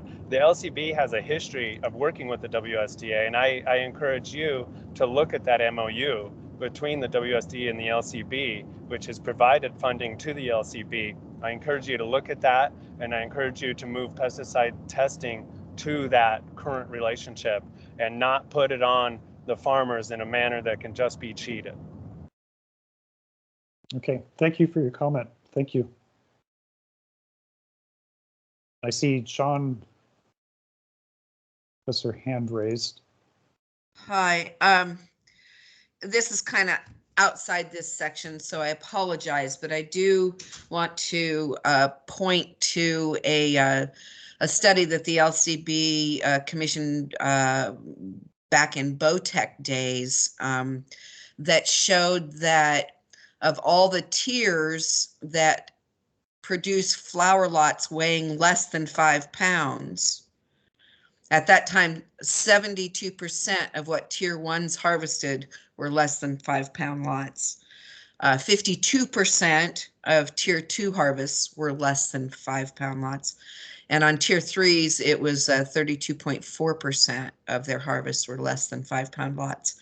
And so it's very clear that most of us harvest at less than 5 pound lots, certainly less than 10 pound lots. And so if we put this testing to raise lot sizes for all testing, that's going to really hurt the small craft farmers, those of us that harvest several strains per crop and harvest at certainly less than 10 pound levels. So I just want to underline that again, that the basis of this rule set basing on lots by strain for pesticide testing is not scientifically based, and it's very financially detrimental to many of us. Okay. So I'll leave it at that. Okay. Okay. Thank you for your comment. Okay. We're running a little bit behind schedule now, I think. So let's, you can continue to comment on subsection 3, but let's move ahead to subsection 4, and that's already on the screen here. Required quality control testing. So let me advance the slides here. Subsection 4 is focused on quality control tests. So I'll bring the text back up, and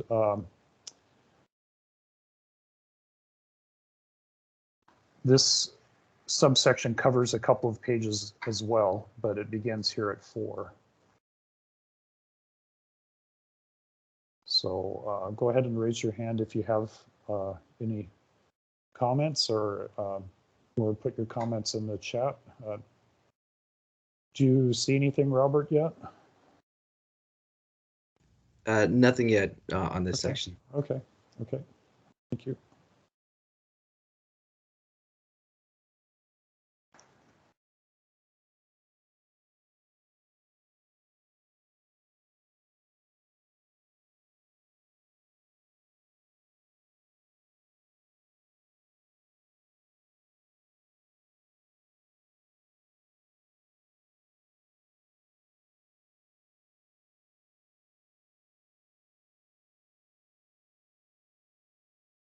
I see a comment from Jim McCrae. I can go ahead and read that out. I think maybe he's still having mic Yeah, I believe so. issues. So this is in response to Sean's previous comment. It says the study in question was not commissioned by the WSLCB. I pulled the data on flower lot size on behalf of the Lab Guild, and those data were shared with the agency early in the rule process 2018 or so. It showed clearly that smaller farms would be differentially disadvantaged by increase in lot size. Okay, thank you, Jim.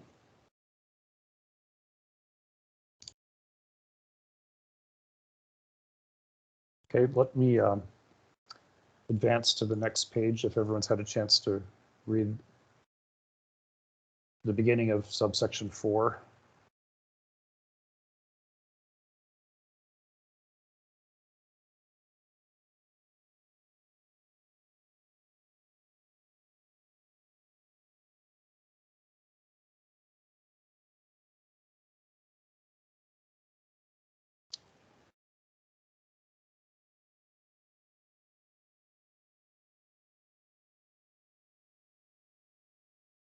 And let's see, Jeremy has his hand up. Let me see if he's there.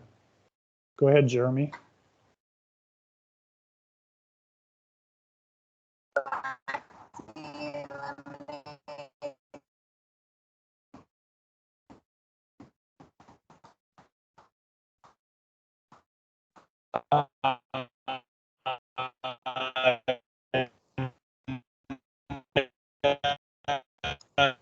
Sorry, Okay, we can't hear you very clearly, Jeremy. You want to try again?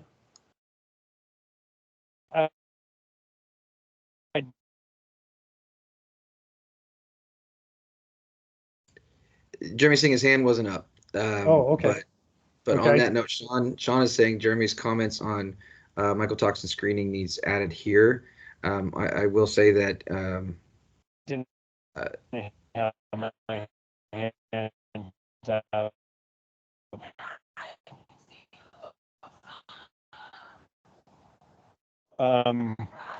Thank you. Jeremy said no thanks. So Okay. I don't see him with his mic on, so I'm not sure how we're getting his audio, but okay. Let's see.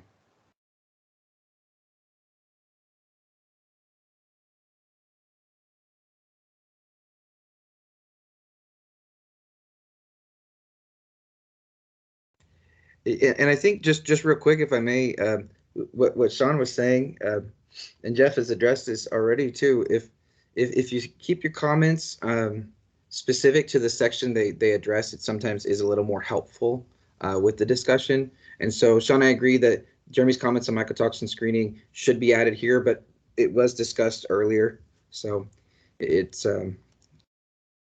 yeah, I mean, if anybody wants to comment on his previous comments on mycotoxin, now would be the time, I guess. Okay, I see Sean. Oh, Sean, go ahead. In subsection 4, it's talking about marijuana flower must be tested, and we've see pesticide screening has been added. Then you go further down, intermediate products must be tested again for pesticides. And so further on, it may require finished products, but it seems to me like if the intermediate product needs to be tested for pesticide screening, then the flower that it comes from doesn't need that. And on the other side, if the final product needs to be tested for pesticides, then I don't see why the intermediate product would need to be tested. I mean, that just seems like triple testing costs to me. I also would like to see in section 1, 2, I believe, no. Under intermediate products, anyway, where it's 2, II, that's what I'm saying. I'm trying to say II.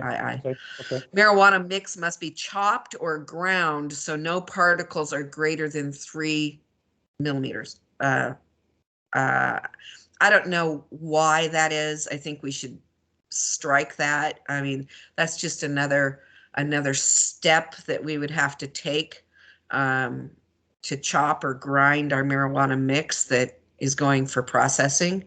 And so there's no reason why to grind it to less than 3 millimeters. And I think we should just strike that entire thing. Okay. Well, thanks for that you. suggestion. Well, thank you. And I'll move ahead to the next page here.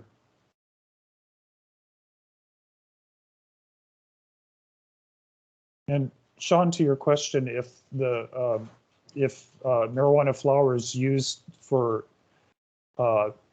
incorporated into an intermediate product, it doesn't have to be Hi, tested. this you me? Yeah, who's there?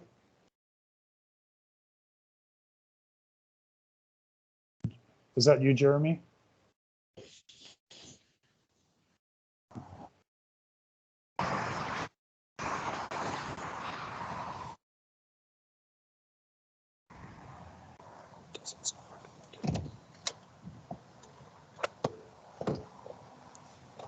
I don't see that. Yeah, I think that's okay. Okay, that was Jeremy. I don't think he knew his microphone was on. Okay.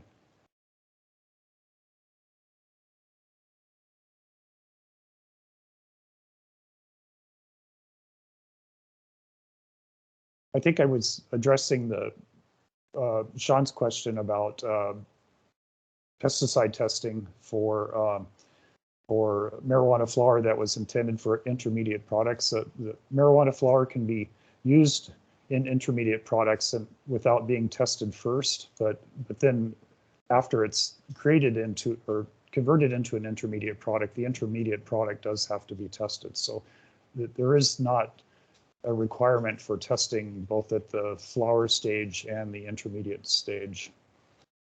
So I hope that answers your question, what you were asking or commenting on.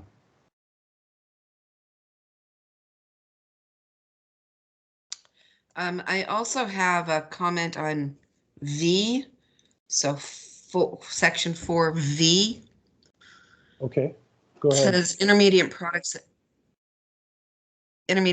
that pass the required quality control testing may be sold or added to an end product with no further testing of the intermediate product required. And then it says a single serving may not exceed 10 milligrams active THC.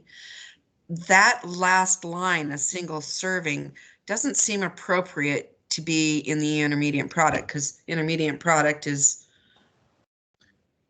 added to an end product, right? Yeah. So that language seems to be out of place. So maybe we would want talking to about a single serving. Okay, so maybe we would want to say a single serving of an end product may not exceed 10 milligrams, something like that. Well, sure, but that seems like it would be better placed in end product rules rather than in intermediate product rules. Yeah. I think 314.55.095 is a WAC concerning end products, I believe. So we can take a look at that and see if we can find a better way to incorporate that here. So thank you for that comment.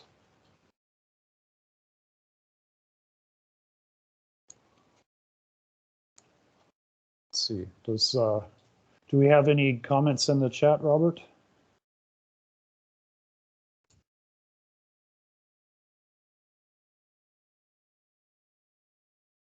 I see a comment from Jim McCrae.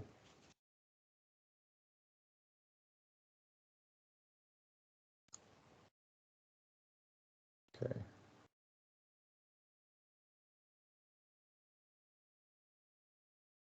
Okay. Robert, do you see any comments? So I have Jim, Okay. who had his hand raised and had the comment. He said, does that line need to be incorporated here? I think he's referencing section 5 that Sean just brought up. Okay. Luke is also responding to Sean's comment. Said this is duplicative language if it's covered in another section of the rule. Okay. And Luke's referring to the end of 4 sub C sub 5, which is again the same section that Sean and Jim referenced. Jeremy added a comment too. It's a little longer. I can read it out unless Jeremy wants to speak on it. Yeah, go ahead and read it out. Oh, there he is. Okay. Okay. Go ahead, Jeremy.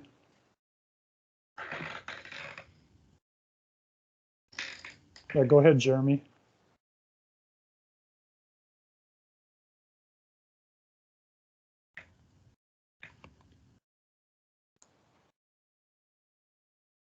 Go ahead, Jeremy. Okay, now I'm unmuted. Okay.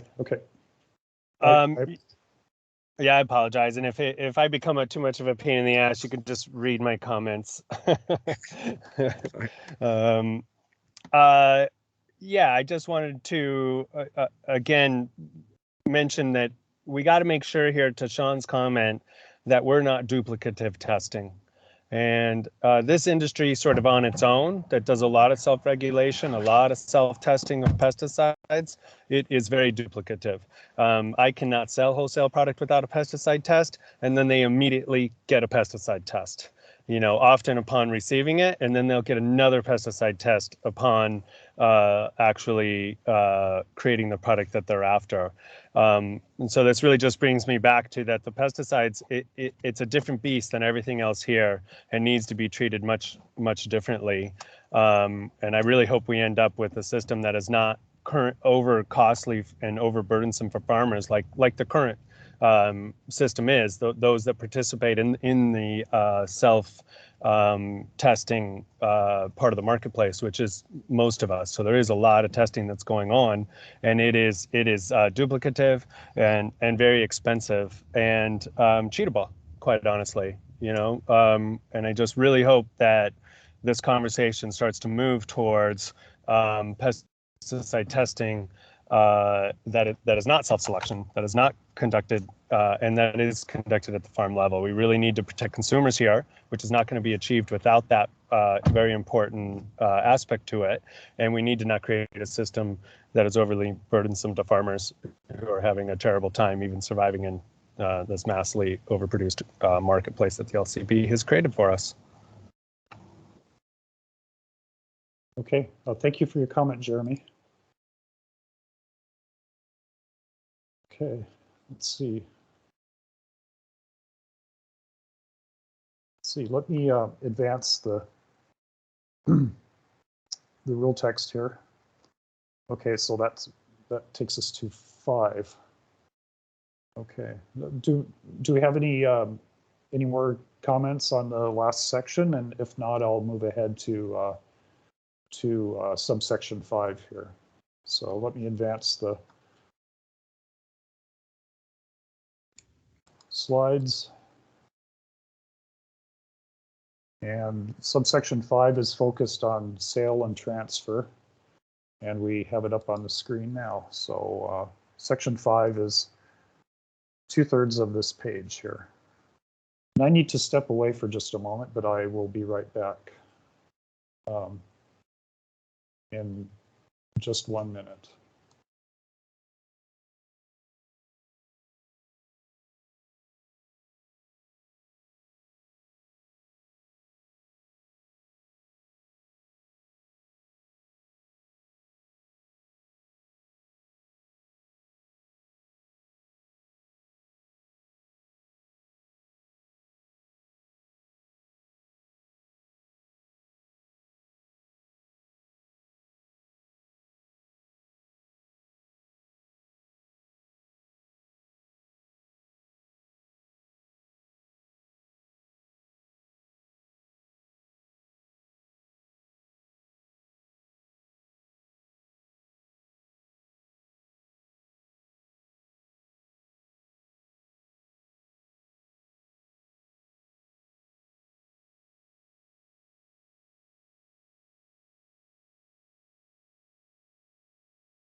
Okay. Do we have any comments on subsection 5? I see Jeremy has his hand up. Jeremy, go ahead.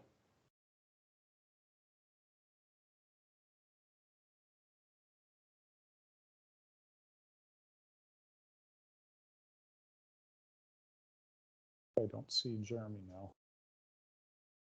I think Jeremy's hand was raised from before, but I think Sean just raised. Okay, I see Sean. Okay, go ahead, Sean. Thanks.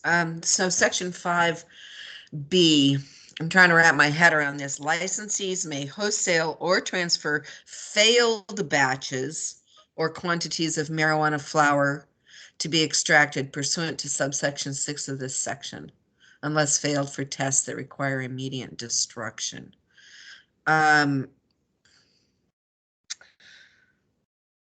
You know, it just doesn't seem to make sense if you have to test for flour, but if you fail the test, you can still sell it to be extracted. I don't know. I guess that just doesn't seem to settle well with me, but I haven't completely looked at section 6, which it's referring to yet. So, do we really want failed batches to continue in the system? I don't know. Yeah. Thank you for your comment. Any sample that fails for pesticides cannot be further processed. It has to be destroyed, I believe. But we'll get to that in subsection 6 in just a moment here.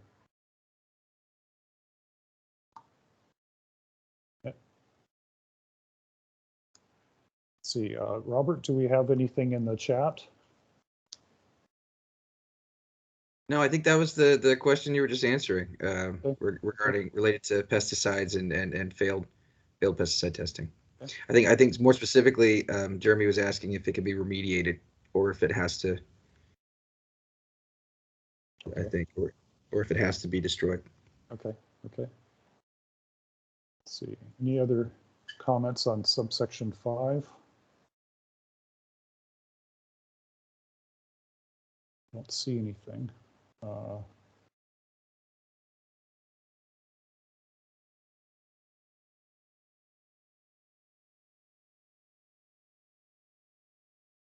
Okay, I don't see any further comments, so let's we can move ahead to subsection 6 here. And this subsection focuses on failed test samples. So let me bring the text back up.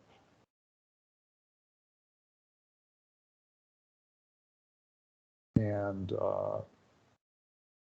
this subsection continues for a couple of pages, but we can start out at the bottom of page 14 here, and then I'll advance it once you have a chance to read through the beginning.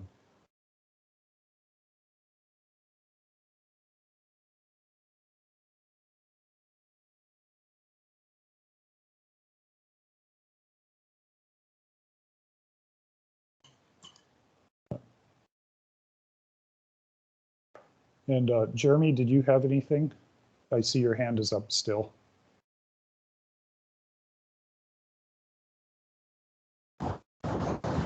Can you hear me? Yes, I can hear you. Can you hear me? Yeah. Okay.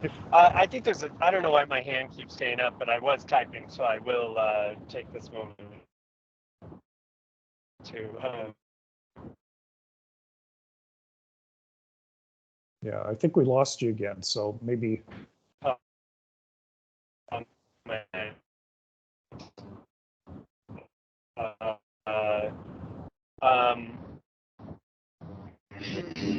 I think that there shouldn't be any. Yeah, I think we lost you, Jeremy. Let's. Inequality assurance. Quick, my comment then, if you can't hear me. Okay. Okay. Yeah, go ahead and put it in the chat. We can read it out. So let me advance the rule text to the next page. And this section talks about retesting and remediation here. And it's relevant to Sean's comment.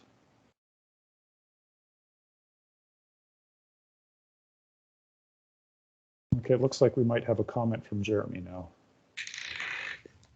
Sure, let me go ahead and read that out for you. Jeremy writes, I feel that A should be more clear and the industry should not have to go to the board for approval. Rules should clearly show when product is remediable.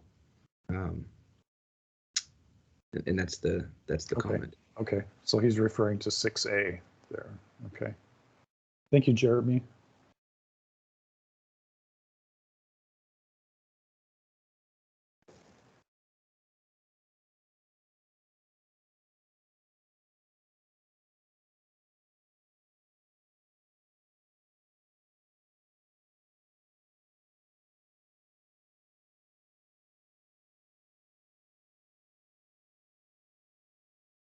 I don't see any hands raised.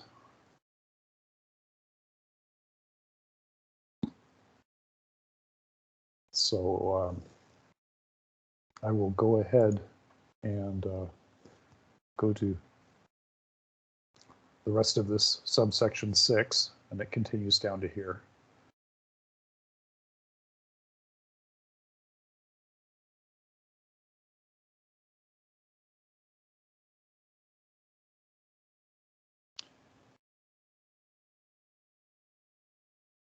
So I see a comment from Jeremy. Well, thank you, Robert. You're welcome. Okay.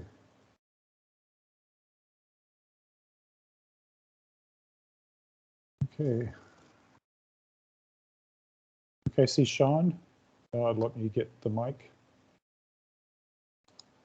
Okay, go ahead, Sean.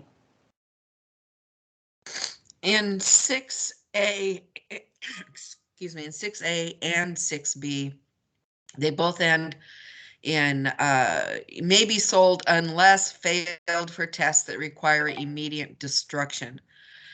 It seems like immediate destruction, you know, tests that require immediate destruction.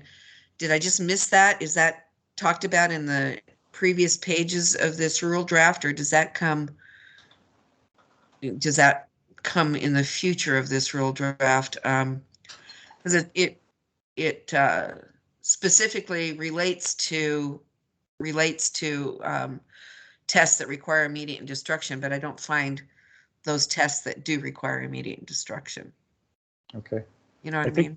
Yeah, I know what you mean. I believe that's only for a pesticide failure that would require immediate destruction. And where do we find that? Let's see. Let's back up.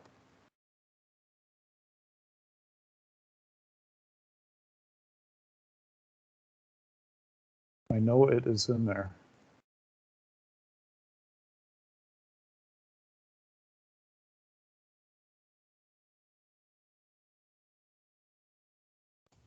Jeff? Yes. It's the one part of it is 3 sub G. 3 sub G. Okay. Okay, let me back up here. So I apologize, everyone. 3 sub G.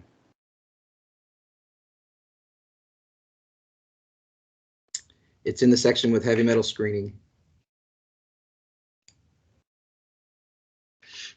Okay, 3 sub G is here. Okay, it's in.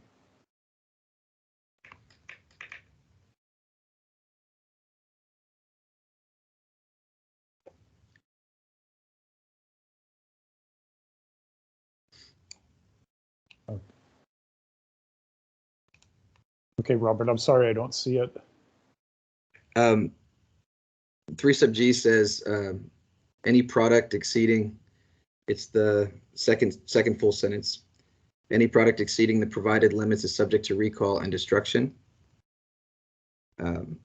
That's the only time destruction is used, okay. and then it's referenced later in the section we're currently on.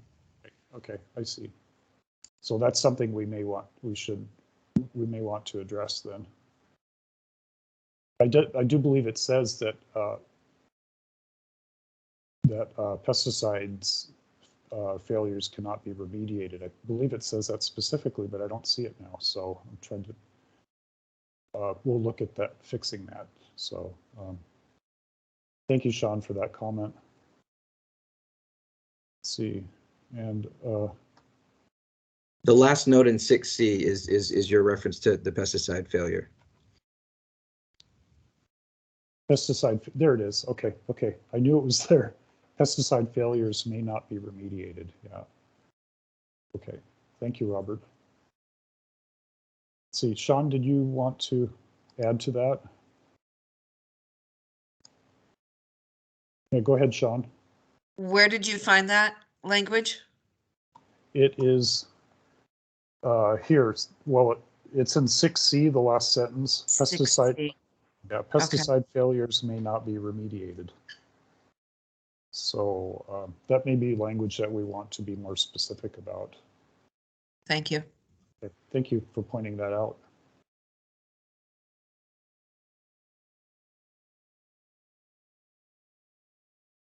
Okay, let's see.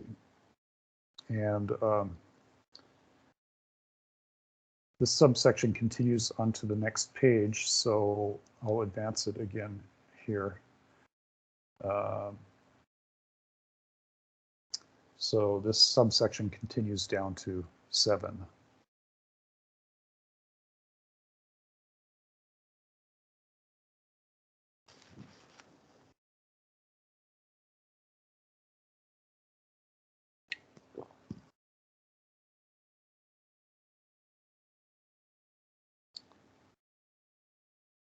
Okay, so I don't see any more comments, so maybe we should start to focus on subsection 7 here. So I'll move the slides ahead. Subsection 7 through 9 we'll cover in this portion. And these sections are focused on referencing samples to other labs, and requests for samples. So I'll return to the rule text here. And it begins here with number 7, and then I'll advance it once everyone has a chance to look at the first paragraph. And I don't see any hands yet, so we'll wait for a moment.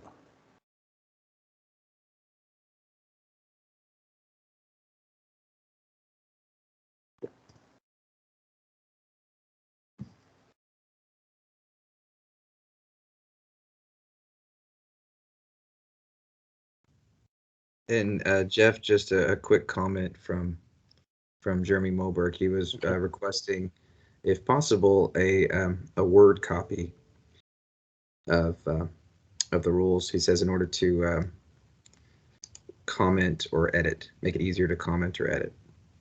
I'm not sure if that's possible, but that is his request. Okay. Okay. Thank you. Yeah, I'll check on that, Jeremy. I'm not sure if we can provide a Word copy, because these are just draft conceptual rules at this point. But I will find out. Okay, let's advance to the next page to continue subsection 7. It continues up here, and 7, 8, and 9 are finished on this page.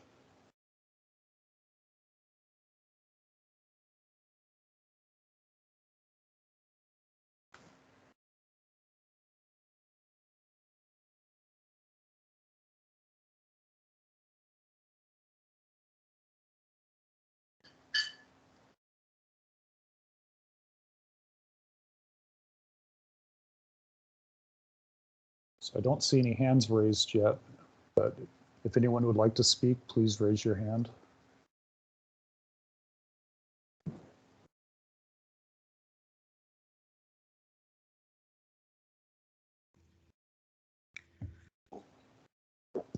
And I see Sean. Yeah, so when we're down on on 7 for referencing, so this is all talking about chain of custody between the labs and being able to subcontract with other labs. And so I appreciate that the rules are wanting to keep a tight chain of custody, but I reflect back on the fact that if these rules continue to be reliant on self-selected samples, then that right there just kind of breaks the chain of custody kind of follow through.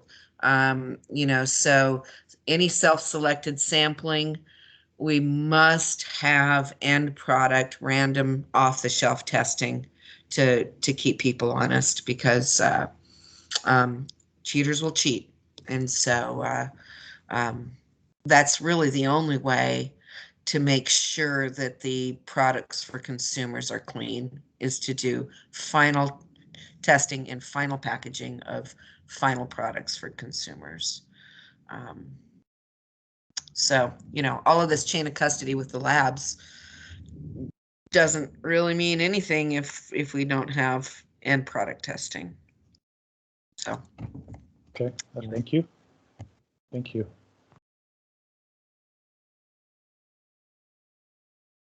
Okay. Okay, Robert, do we have anything in the chat? There is nothing since Jeremy Milberg's request for a Word document. Okay, okay. Thank you, Robert. So we'll give this a minute more if anyone has anything, and if not, we'll go on to the final subsection, which is in WAC 314.55, 1025, and there's only one actual change other than just changing some terminology, but it's in subsection 10. So we will move ahead to that in just a moment.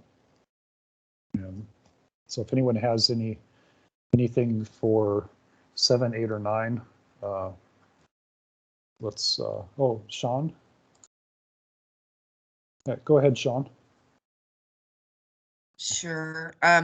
9, the board or its designee may request that a licensee or a certified lab provide an employee of the board or their designee samples of marijuana or marijuana products, or samples of growing medium, soil amendments, fertilizers, crop production aids, pesticides, or water for random or investigatory compliance checks.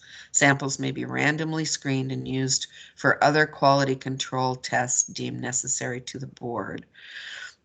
I would say this is maybe where we get in that random testing. May request that a licensee or a certified lab. So retailers are licensees, right? This seems to read like it would be more targeted to the producer or the processor side, but if we can bolster this language to specifically include end products from the retail, that might be where we can address this. I'm sorry, I don't have specific language. I'm just now reading this for the first time. So thank you. Okay, great. Thank you, Sean. Thank you for your comment. Okay. Let's see, I don't see any other comments for subsection 9. So we're at 345, right where we thought we would be. So I'll move ahead to the next WAC section, 314.55, 1025. So let me advance the slides. And this section deals with proficiency testing, and there's only one real change here, and it's in subsection 10. So I'll bring the rule text up, and still don't see any comments for these last 3 subsections, so I'll advance the rule text to, oops. Okay, this is 1025. There are a couple minor changes. We added the word chapter here in subsection 1. I think it said I think it replaced section, and we changed it to chapter. So I'll scroll down to subsection 10. And these changes other changes are just to change the term WSLCB to board, just for consistency. So in subsection 10, this is a minor change about proficiency testing to change the language so that the lab must authorize the board to release results at the same time. So that's the only change in this subsection. So if anyone has any comments on this, please raise your hand.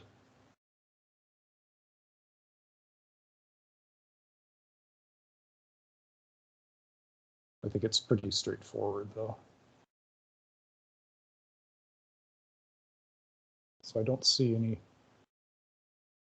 comments or anyone with their hands up. Robert, do you see anything in the chat? There is, again, nothing since the request for a Word document. Okay. Version. Okay. Okay. All right, we'll just give it a minute more and then we'll continue on here. So, still not seeing anyone.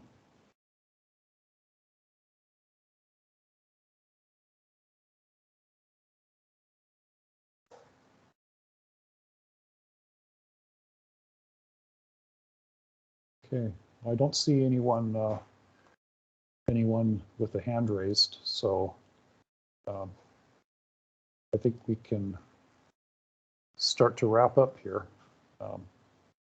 And I really want to thank everyone for participating today and for their comments. And let's move ahead.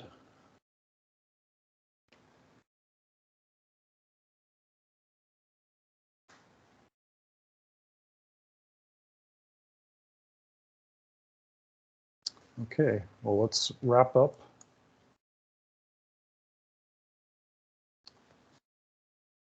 So thanks again for everyone for joining us today. I want to encourage everyone to visit the Liquor and Cannabis Board website. We will have the recording of this session posted to the website, and we will also create and share the comment table that we will put together incorporating all of these comments from the session today. And again, I really want to thank everyone for participating, and we look forward to continuing this work with you. And unless anyone has any other comments, I think we can wrap up today. So I'll just give it a minute more if anyone wants to add anything before we go. I don't see anyone. So we'll finish just a few minutes early, it looks like. So it's 3:50 now. And seeing no other comment, no one with their hand raised, no other comments, I think we can finish up here. So thank you, everyone. Please. I have one quick question, Jeff. Sorry, it just came in. Sure. Sorry, Go ahead, it's from Robert. Sean. Sean's asking, can docs that have been submitted before be allowed to resubmit? I'm not sure what Sean's referencing, but maybe from the past.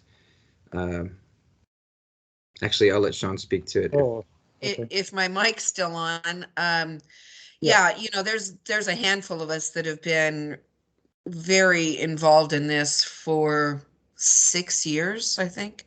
I think this whole thing started back in 2015.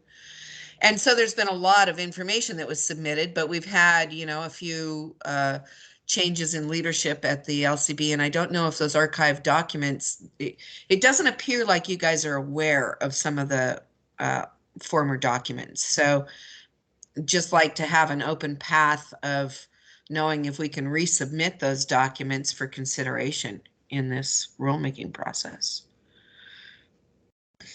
Yeah, sure, Sean, if there's anything that you have, I